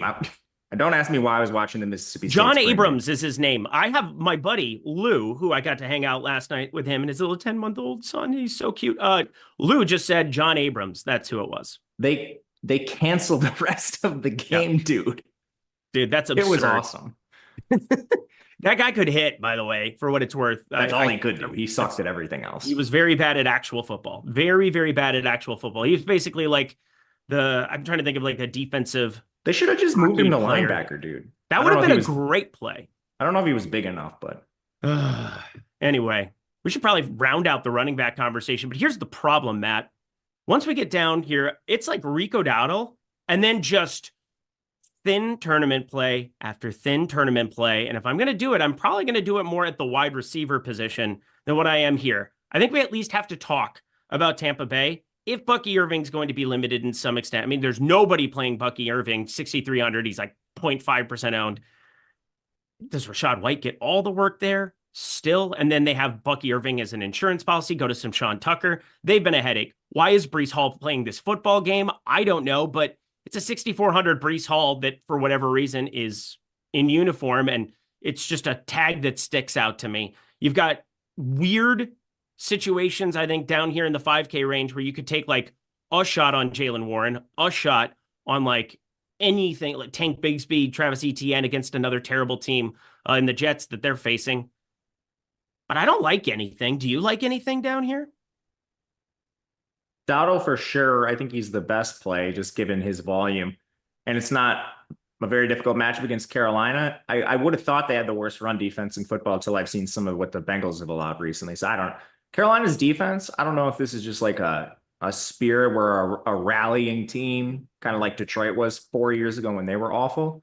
But I don't know. They've played better recently. I have to at least give them credit. But still, Dowdle, between projection and matchup, is still the best play down here by far.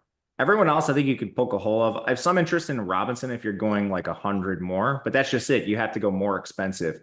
Honestly, my favorite pivot is Pacheco because there's volatility in his workload. Very difficult matchup, but as he's further removed from his IR stint, there's nowhere for his workload to go but up. I don't know how much it'll go up or if it will today or they're saving for the playoffs or whatever it is. But he at least has that volatility where maybe his workload's better than we're projecting. Nothing I want more of a sprinkling of because it is volatile and the matchup's bad regardless. But that's about it. You could, like, if you're playing 150 or something, I could see sprinkling the Pittsburgh backs, Ramondre, Tracy. I'm not really in love with Tank Bigsby. I think that role could be very volatile with him and ETN moving forward. That about rounds out the cheap running backs for me. Yeah, it's more of just that he's 5,100. And it's like one guy that could potentially, I don't know, even if he has like the goal line role, because we don't see Jacksonville at the goal line very often. So it's more of just a price play. He's had the volume relative to ETN here. So I don't know what to make of it other than like I have 2-3% smattering of him. So yeah, do we just continue on our merry way to wide receiver? I think so. Maybe you could throw, like, if you're playing the Millie Maker, a dart at Justice Hill. He's had a pretty good workload even without the potential to route a team. Now you have the Giants on the other side. But that's about it. And that's very thin. I don't even think I'm going to do it.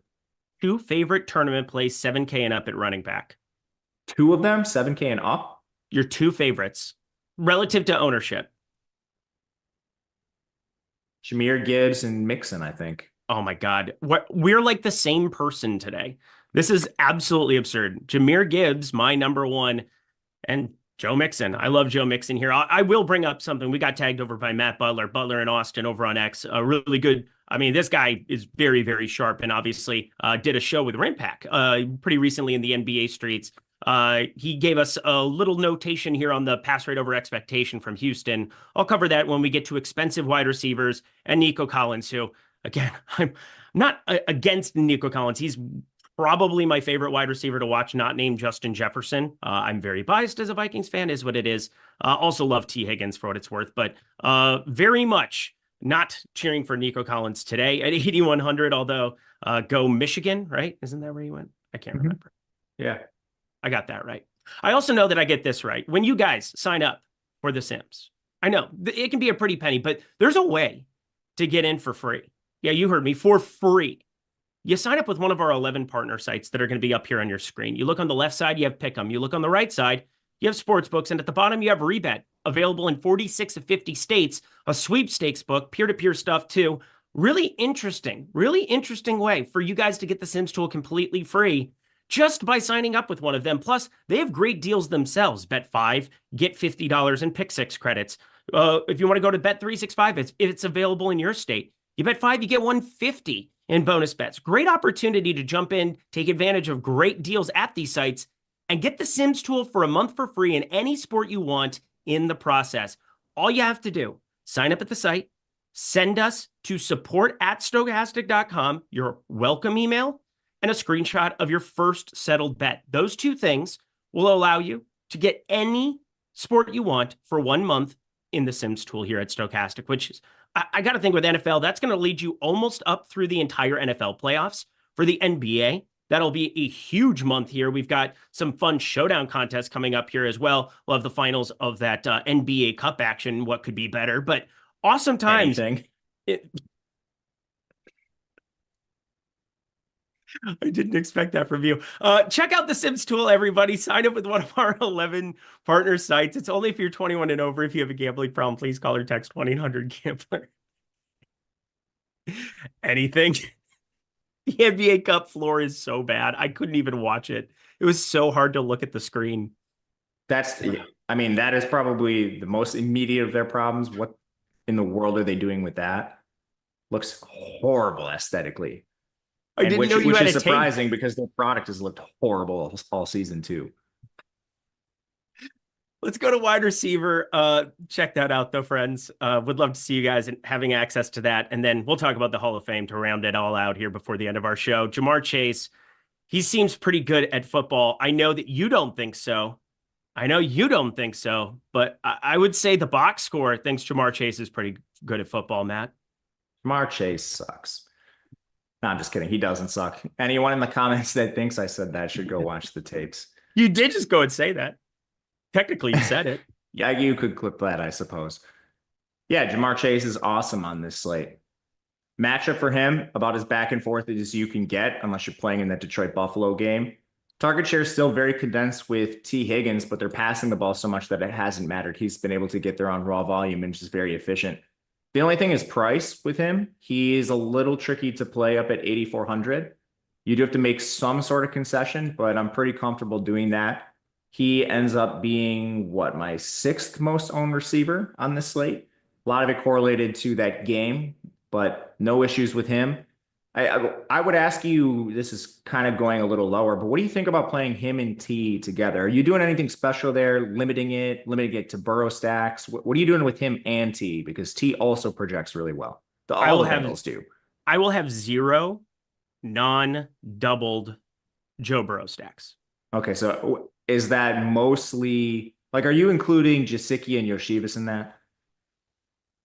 I have don't know why else you'd play those guys. So I have I think I have a share or two of Gesicki. I won't have non-doubles of Joe Burrow. This is basically my thinking on this, Matt.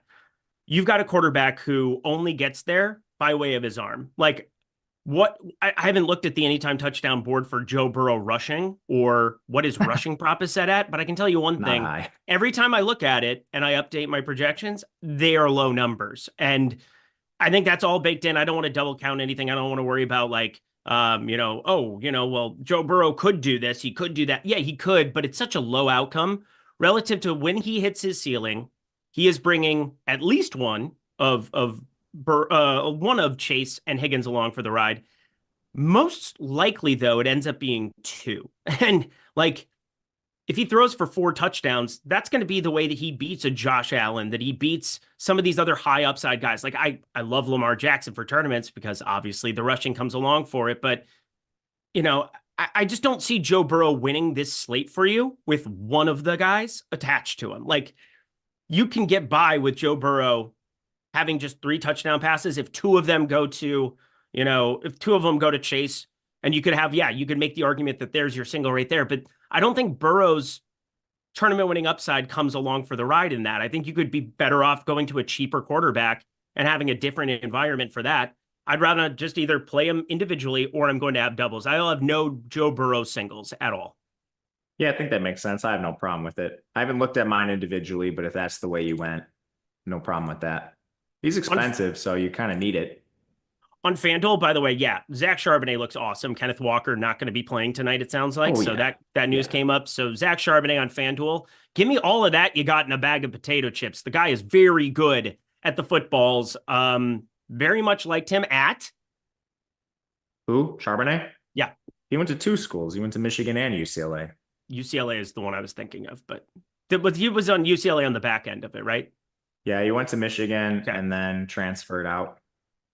I didn't even know he went to Michigan, so I'm not even. I think he was there for 2 years. Okay, don't remember. I mean, he didn't play that much, which is why he went to UCLA. That's fair. Wide receiver, though, at the expensive side, we have tons of upside options, and obviously, I just brought up the Jamar Chase thing to be somewhat funny. Nico Collins is an absolute beast, and we'll see. Miami zone coverage. Oh no, I don't even want to think about it. If Nico goes off and Joe Mixon doesn't. AJ Brown, 8K. And normally I've been jamming Nico for what it's worth more recently when he's not out with a hamstring. But Amon-Ra St. Brown, I want to ask you about him first and foremost. 1, do we expect the target share to start flipping back in his favor? Because Jameson Williams and Tim Patrick have been headaches if you've been a season-long Amon-Ra St. Brown owner of late. But there's no questioning his ceiling here. And he feels like the guy amongst these top-tier guys, sub 10% for Amon-Ra St. Brown in a total that is bolstering 54 and a half. How do we not like Amon-Ra St. Brown for tournaments today? I do like him for tournaments. I just don't think you could project him for that 30% target share we've seen at points in his career. With Williams taking a step forward, Laporta garnering targets, the running backs, there's just more players than there previously were. He'll have games where he spikes for 30%, but it just brings his median projection down right now. With that said, it's all an ownership game. If he's going to be this low owned, he falls right into my Detroit rule where Detroit's just getting a mini boost every single slate because of their upside. I almost like that they have this many players. They're underplayed in the field when they have these smash bots. Alrighty. Yeah, they're underplayed for sure. And that's kind of what I want to get to, is those massive ceiling performances that are harder to encapsulate when he's going to look worse in raw projection next to a lot of the pieces in this range, but he still looks better than the guys like Tyreek Hill to me, CeeDee Lamb for sure, Terry McLaurin, Mike Evans. Tougher for me to get to a lot of those guys on today's slate. I agree with you. I have no real anything to add, I guess. It's just you have such good plays right above that and then right below that. Like Mike Evans has a very clear ceiling. It's a tough matchup against LA's defense, even though they don't have like a lot of individual studs. They've been very good as a team, limiting people. And then you can poke holes in just about everybody down here. Tyreek's a guy I never want to fade entirely because he has that ceiling, but he hasn't shown it at all this year. CD's playing with Cooper Rush. Terry is not as involved as we thought he would be, honestly. For the competition he has in this offense, it's kind of been disappointing, but still, he's like the very clear option I want to play with Daniels. And then I might just be missing on the Jets receivers like every single week because I think Rodgers is awful. This matchup is certainly good. So perhaps I'm a little bit under on the Jets receivers inherently because of my bias. But yeah, I mean, you can poke a hole in every single one of these guys, where my preference is just find the salary to get up to Nico or Jamar, or like I'll go down and I'll play Sutton, who's been awesome over the latter half of the season. I'll play Ladd. I'll play Judy. I'll even play like T in the same game as Jamar. There's a lot of players that are either really solid just below this range or right above it. I am so with you. Yeah, lower sevens, just not a range that I'm really dipping into today. I thought I would get to some Mike Evans, really not at the moment. Again, late swap is going to be such a big part of this slate for me, trying to figure out what pieces I get right from the early games, figuring out where I want to go. So I don't want to talk in too many absolutes, but I'm absolutely going to fire up some Courtland Sutton no matter what. Sub 15% ownership, 6,600. The target share of target shares on his team. And Bo Nix is pretty darn accurate. That was kind of his calling card going back to Oregon. And now the ball is starting to get downfield a little bit. It's starting to get there, Matt. We're getting the bicycle, or the tricycle has become a bicycle here recently. We took the training wheels off. So Courtland Sutton, I think, is interesting. But I got to ask you about one guy in the 6K range. Do you know how much Matt Gajewski hates Tommy DeVito? If you don't, you're about to find out. Malik Neighbors, 6,400. Why do I have double-digit ownership in this guy? I don't want this. Double-digit is a very wide range. We're talking 90%, or are we talking 10? Oh, like 12. Okay, if it's 12%, who cares? You can make a stand on a guy that could get 18 targets. But that's kind of what I'm hoping for. But I need something to come along for the ride from Baltimore. Like, my Lamar Jackson love needs a run back, and I just don't see anybody else besides Malik Neighbors being that guy. Yeah, it's him or Tracy or pass. And I wouldn't want to go much higher than 12, but 12% is 12%. That's a calculated stand you're taking. Yeah. It's probably a stupid stand I'm taking if we're being dead honest, but is what it is. I mean, no one's going to play him, so I don't think it's that bad. Yeah. It's just like everybody's going to play Lamar. So out of the people who play Lamar Jackson, how many of them are actually going to bring a run back along? I would not anticipate many. That's my point. That's what I'm kind of like. And the number of times somebody probably comes back along if Lamar Jackson hits his super ceiling on a tournament slate. I think in this game environment, you probably need the Giants to unexpectedly push him a little bit. But again, it's a sub 5% Lamar Jackson. There's a range of outcomes where they just put up 40 themselves too, I suppose. But I'm trying to talk myself into Malik Neighbors. And that's what I think happened here in my final Sims run. We got 24 minutes left too. Hit that like button. Make sure you have your lineups in. But these lower sixes, man, Ladd McConkey, Jerry Jeudy, Khalil Shakira, I love all of them. And of course, I'm obsessed with Zay Flowers at 6K. Texas's finest, Zay Flowers. My God, just please go off again. That's all I really have. How's that for analysis, Matt? He went to Boston College, but is he from Texas? Zay Flowers. Why do I think Zay Flowers went? No, you're thinking of Xavier Worthy. That's exactly who I was thinking of. Yeah, that's my fault. Zay Flowers. I love Zay Flowers. Boston Zay Flowers College is awesome. I love Zay Flowers very much. If Lamar's hitting that ceiling, Zay's coming with him. I love the Ravens stacks. It's not expensive to stack the Ravens either, which is absolutely bananas. Like, you can get Zay in here, 6K. If you want to go to the tight end position, Andrews is not going to project as well as some other players in that range. But again, if Lamar is hitting that ceiling, Andrews has a very affordable price tag. In this range, I think you're kind of looking at Ladd or Judy, the low sixes.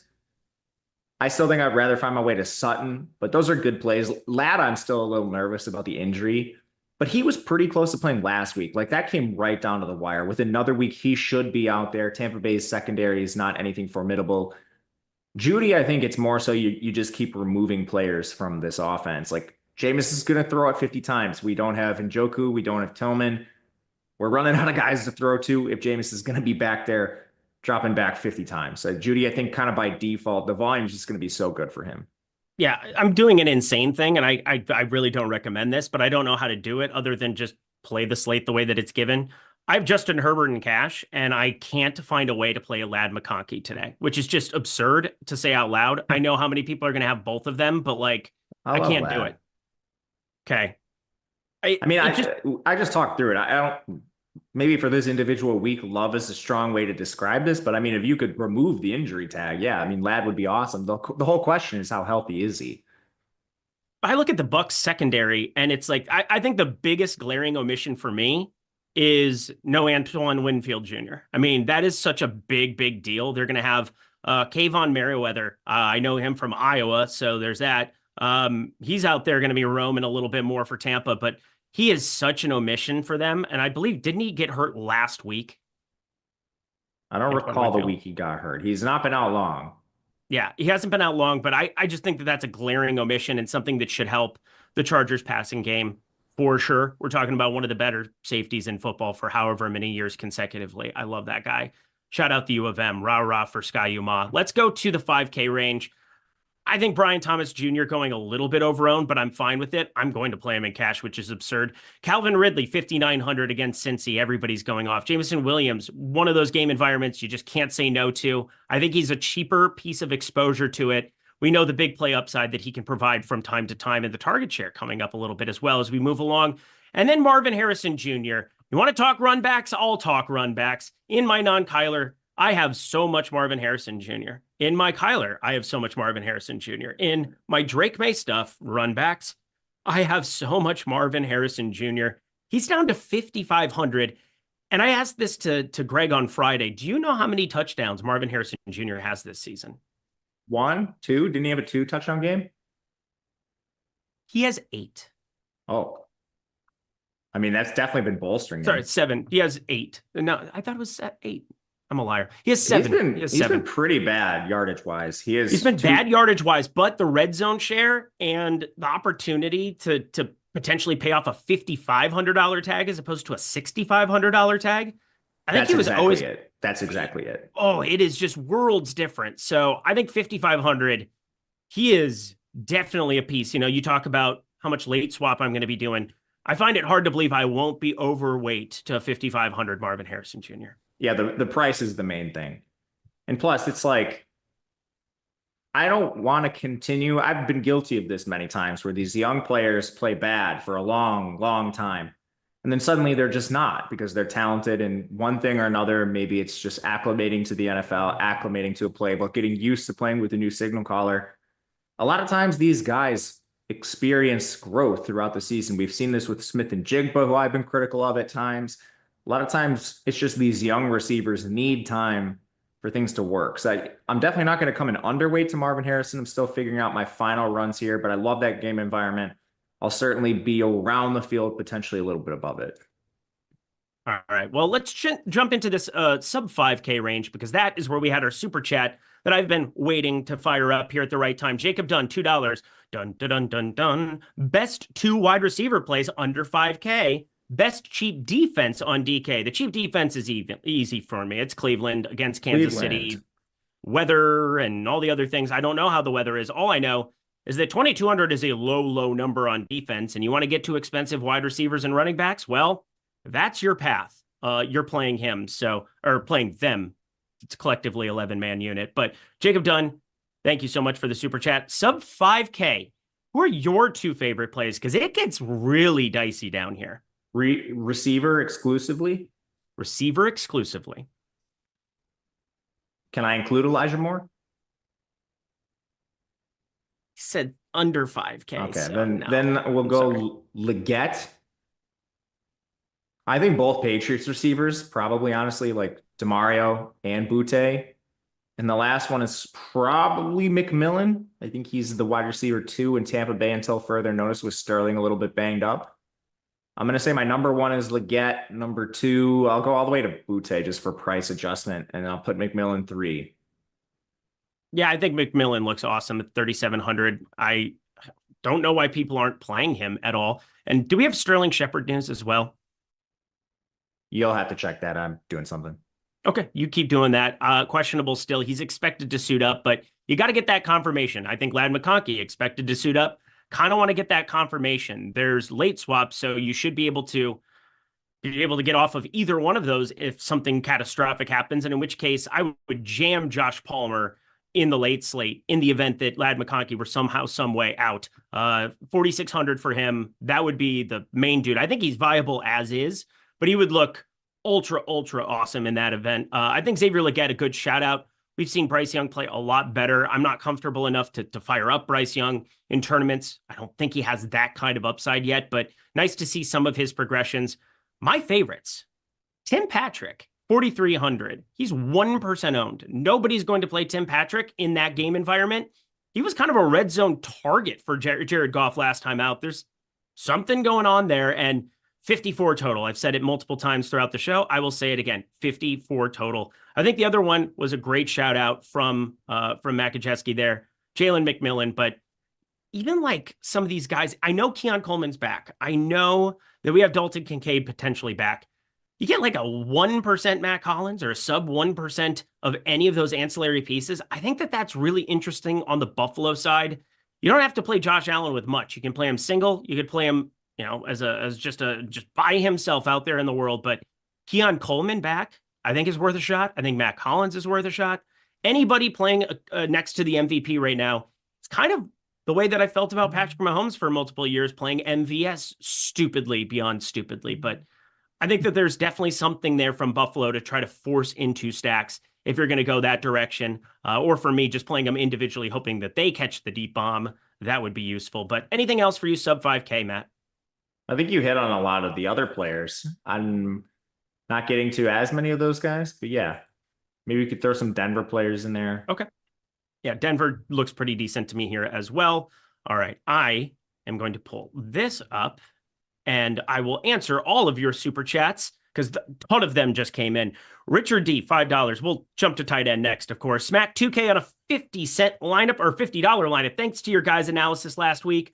Be well, gentlemen. No, you be well. We really appreciate that. Willie Jenkins, $4.99. Good luck, boys. May your sweats be greasy and moist. That is awkward to read out loud. Those are both weird adjectives. Greasy sweats are the best ones. Greasy sweats? I prefer sweat-free sweats. You ever had the meat sweats? Yeah, but why would we talk about that right now? I don't know. That's kind of like what a greasy sweat is. Gotcha. Chris Albers, $5. Your favorite GPP play, pick one. Quarterback, running back, wide receiver. Thanks, guys, and let's win that millie. Favorite GPP play at quarterback, that is going to be Lamar Jackson. Are we going position by position, or do I? Yeah, we'll go position by position quick to recap for him. Drake May. Yeah, I love Drake May too. Running back, that is going to be Joe Mixon for me. Jahmyr Gibbs, or if you're playing Millie Maker, Pacheco. And wide receiver, that's going to be Amon-Ra St. Brown. Wide receiver is the toughest one for me. I think Zay Flowers. I like playing that Lamar stack. I love you. Again, it's like I was trying to give different information for stuff. But yeah, the Lamar to Zay, Lamar, Mark Andrews, like all of this. Oh, I can't wait. Chai Fan 17. Not good luck to your football team tomorrow. Skull. $10 super chat, though. We really appreciate it. Can you go through your late swap strategy? My only late swap is taking out McConkey if he's going to be limited with some other options. I'm assuming you're talking about a cash game, because if you're building 20 max, if you're building 150, you shouldn't be too involved with that one. And for what it's worth, I do think Ladd McConkey is very likely to play. It's just a question of whether he is limited in any capacity. If he goes back to the same workload, his projection looks really good. There's a downside there, though. Obviously, he's coming off of an actual injury that's been dinging him up here with the knee, shoulder issues, and he's had a lot of different stuff going on here. But when on the field playing a normal workload, he's been awesome, and that's what we are projecting him for. I think my late swap strategy for today, we've got 1, 2, 3, 4, 5, 6, 7 games here in the early session. You have 5 awesome games and like a nuclear game environment. Basically, what I'm doing is lineups that I have going early with the certain pieces that I know I'm going to be overweight to. Lamar Jackson, Zay Flowers. I know that I'm going to be overweight to Cleveland defense. I know I'm going to be overweight to Devon Achane, Joe Mixon in the Miami-Houston game. Like, I've really taken calculated pieces like in those games, and I do want to see what I have wrapped around with them. Is it very, very chalky in the event that they smash? I'm more than comfortable firing up the chalk behind them. If they don't do very well, I'm going to probably find ways to get away from it. But 1, I want to react to late news. 2, I want to react to the ownership that we get because maybe Derrick Henry ends up way, way more popular than we think. Well, logically, that probably makes Saquon Barkley underowned in that Pittsburgh-Philly game. So those are the kind of things. It's hard to explain it all at once, but the late swap tool, for NBA, that's more clear-cut where we can do that. It's based off projection, based on the late news that comes out. But in the NFL, there's a little bit of an art to it, and I've always enjoyed it. Matt and I have talked about it for years. Matt, anything you'd like to add about your late swap strategy for today? Yeah, for today specifically, I'm going to be watching my lineups to decide what to do with really just Ladd McConkey, and it's not even injury. With Ladd, he's going to be owned. So if you have a really bad start, maybe you should consider something other than Ladd. Otherwise, it's Ladd and James Conner. I'm going to be watching the early slate heavily for some potential Detroit Buffalo stuff. There's some low-owned pieces in that game who have just the nuclear ceiling because of the 54.5 total. That game is going to be under-owned, I think, individually because of the pieces being so spread out. So those are kind of the players I'm watching for my early window. Do I need to swap off them and onto some lower owned pieces? Some options for lower owned guys. I mean, at running back, you've got Ramondre, you've got Bucky, Jonathan Taylor will be unowned, James Cook's unowned, all those players for good reason. There's just much better plays. At wide receiver, this is where it's a little tougher. It's probably just like if you're dead with some stud, like maybe you swap to Amon-Ra or Jameson Williams, Mike Evans. Then there's the cheap New England guys who I'll be playing a decent amount of to begin with. Love it. Also love Christian Valentine. Eric, funny AF when he's not trying to be LOL. I'm always trying to be funny. Just who I am. I don't know. Did you say it like you're sad? Oh, no. To the tight end position we go. It's okay. I'm just fine. Hit the like button for me and my sanity. That'd be lovely. We've got ourselves an interesting spot here because we have super punts. We have one really good tight end to pay up for, and then kind of nothing in the middle. Like, it's a very strange slate, I think. Let's start with Trey McBride. How do we feel? Are we going to do the Joaquin? Well, I guess it's like the 2 guys from Gladiator 2, but let's just do the old school Gladiator here. We're going Joaquin Phoenix. I don't know what that means. I think Trey McBride is awesome. If you're paying up for tight end, he's very clearly the one to target. His volume is just so good right now. No issues with him. Strong game environment, one that I'm playing both sides of quite a bit. And Kyler's really popular. Sticking Trey McBride on there makes a lot of sense in my opinion. He's awesome. People are asking here, there are so many tight ends to punt with, but the first one, I'm just going to bring it up because ton of time, y'all. With Conklin out, do you think Zach Kuntz is a good play? Zach Kuntz? He's a receiving tight end, so maybe. I think they're going to spread that, though. Like, I think you see Ruckert and Yeboah play. Cool. Let's continue on our merry way. We've got... so many different punts to be looking at here down at the bottom. Stone Smart exists down here at the bottom. We have Brenton Strange down here at the bottom. We have so many opportunities to fire up punts beyond punts. You got to tell me, Matt, who are some of the best to be getting to here? My favorite's Akins. I think he's going to come in under-owned given the nature of when we got the Njoku news. And I think he's probably a little better than some of these other punts down here who I'm not sure are going to be on the field the whole time. I'm basically talking 3K and under. I think there's a chance we're vastly over projecting Stone Smart. He's a wide receiver playing tight end. He weighs like 225 pounds. I mean, he has like under 20 blocking snaps this year. Like, do we really think he's going to play significantly more than the other tight ends on this slate? Like on this team, I mean, I'm very, very skeptical about the snaps and routes for Stone Smart. I'm actively trying to come in under to the field on him, especially now that we have alternatives. Like I'm just going to play a little more Akins than Stone Smart. Strange, like the problem is Mac Jones, man. He's really cheap, so I get it. I'm going to be somewhat exposed to him. But out of the cheap guys, I vastly prefer Akins to the other two. I do too. I think that makes the most sense. Mid-range, though, my gosh, we do have some options, I suppose. Hunter Henry, he's showing up for me in my Drake May stuff. That shouldn't surprise anybody. We have Jonnu Smith up here, elevated tag, but still a little bit interesting to me considering he didn't have the mega nuclear smash last week. Ended up salvaging a lot of my lineups there in that late overtime. Oh boy, I needed that. But I look across the board here. I don't have anything over like 12, 15%. Is there anybody you're taking like a measured stand on in this range? Because I'm really just spraying the board with my quarterbacks. Hunter Henry, most of all. Laporta is my Detroit boost. Those are the two I'm most exposed to. I have more of the punt plays and more McBride, but those are the two I would highlight in this range. I mean, is there anything else to add about tight end? I mean, this is just such like a attach it to your quarterback or completely punt at the bottom of the range. And I think that's just fine on today's slate. Like it's going to be one, I think, more than likely at the wide receiver position where I think the running back plays are all really, really good that are expensive and you're mixing and matching. But like wide receiver, man, if you can get the right combo there, you are sitting real pretty. The other guys I would highlight just as potential options down here. Ferguson, I imagine that split widens a little bit between him and Schoonmaker. It's been a little closer than normal. Andrews with Lamar Jackson playing some of that, absolutely. That's about it. I don't have a ton of interest in like Kelsey. You could talk me into some Ertz with Daniels, but that's not a super popular stack. I'm a little more condensed at tight end than normal, but those are some of the pivots I'm using, largely correlated with my quarterbacks. All right, my friend, let's get ourselves to the defense and we'll get ourselves the heck up out of here. 6 minutes left.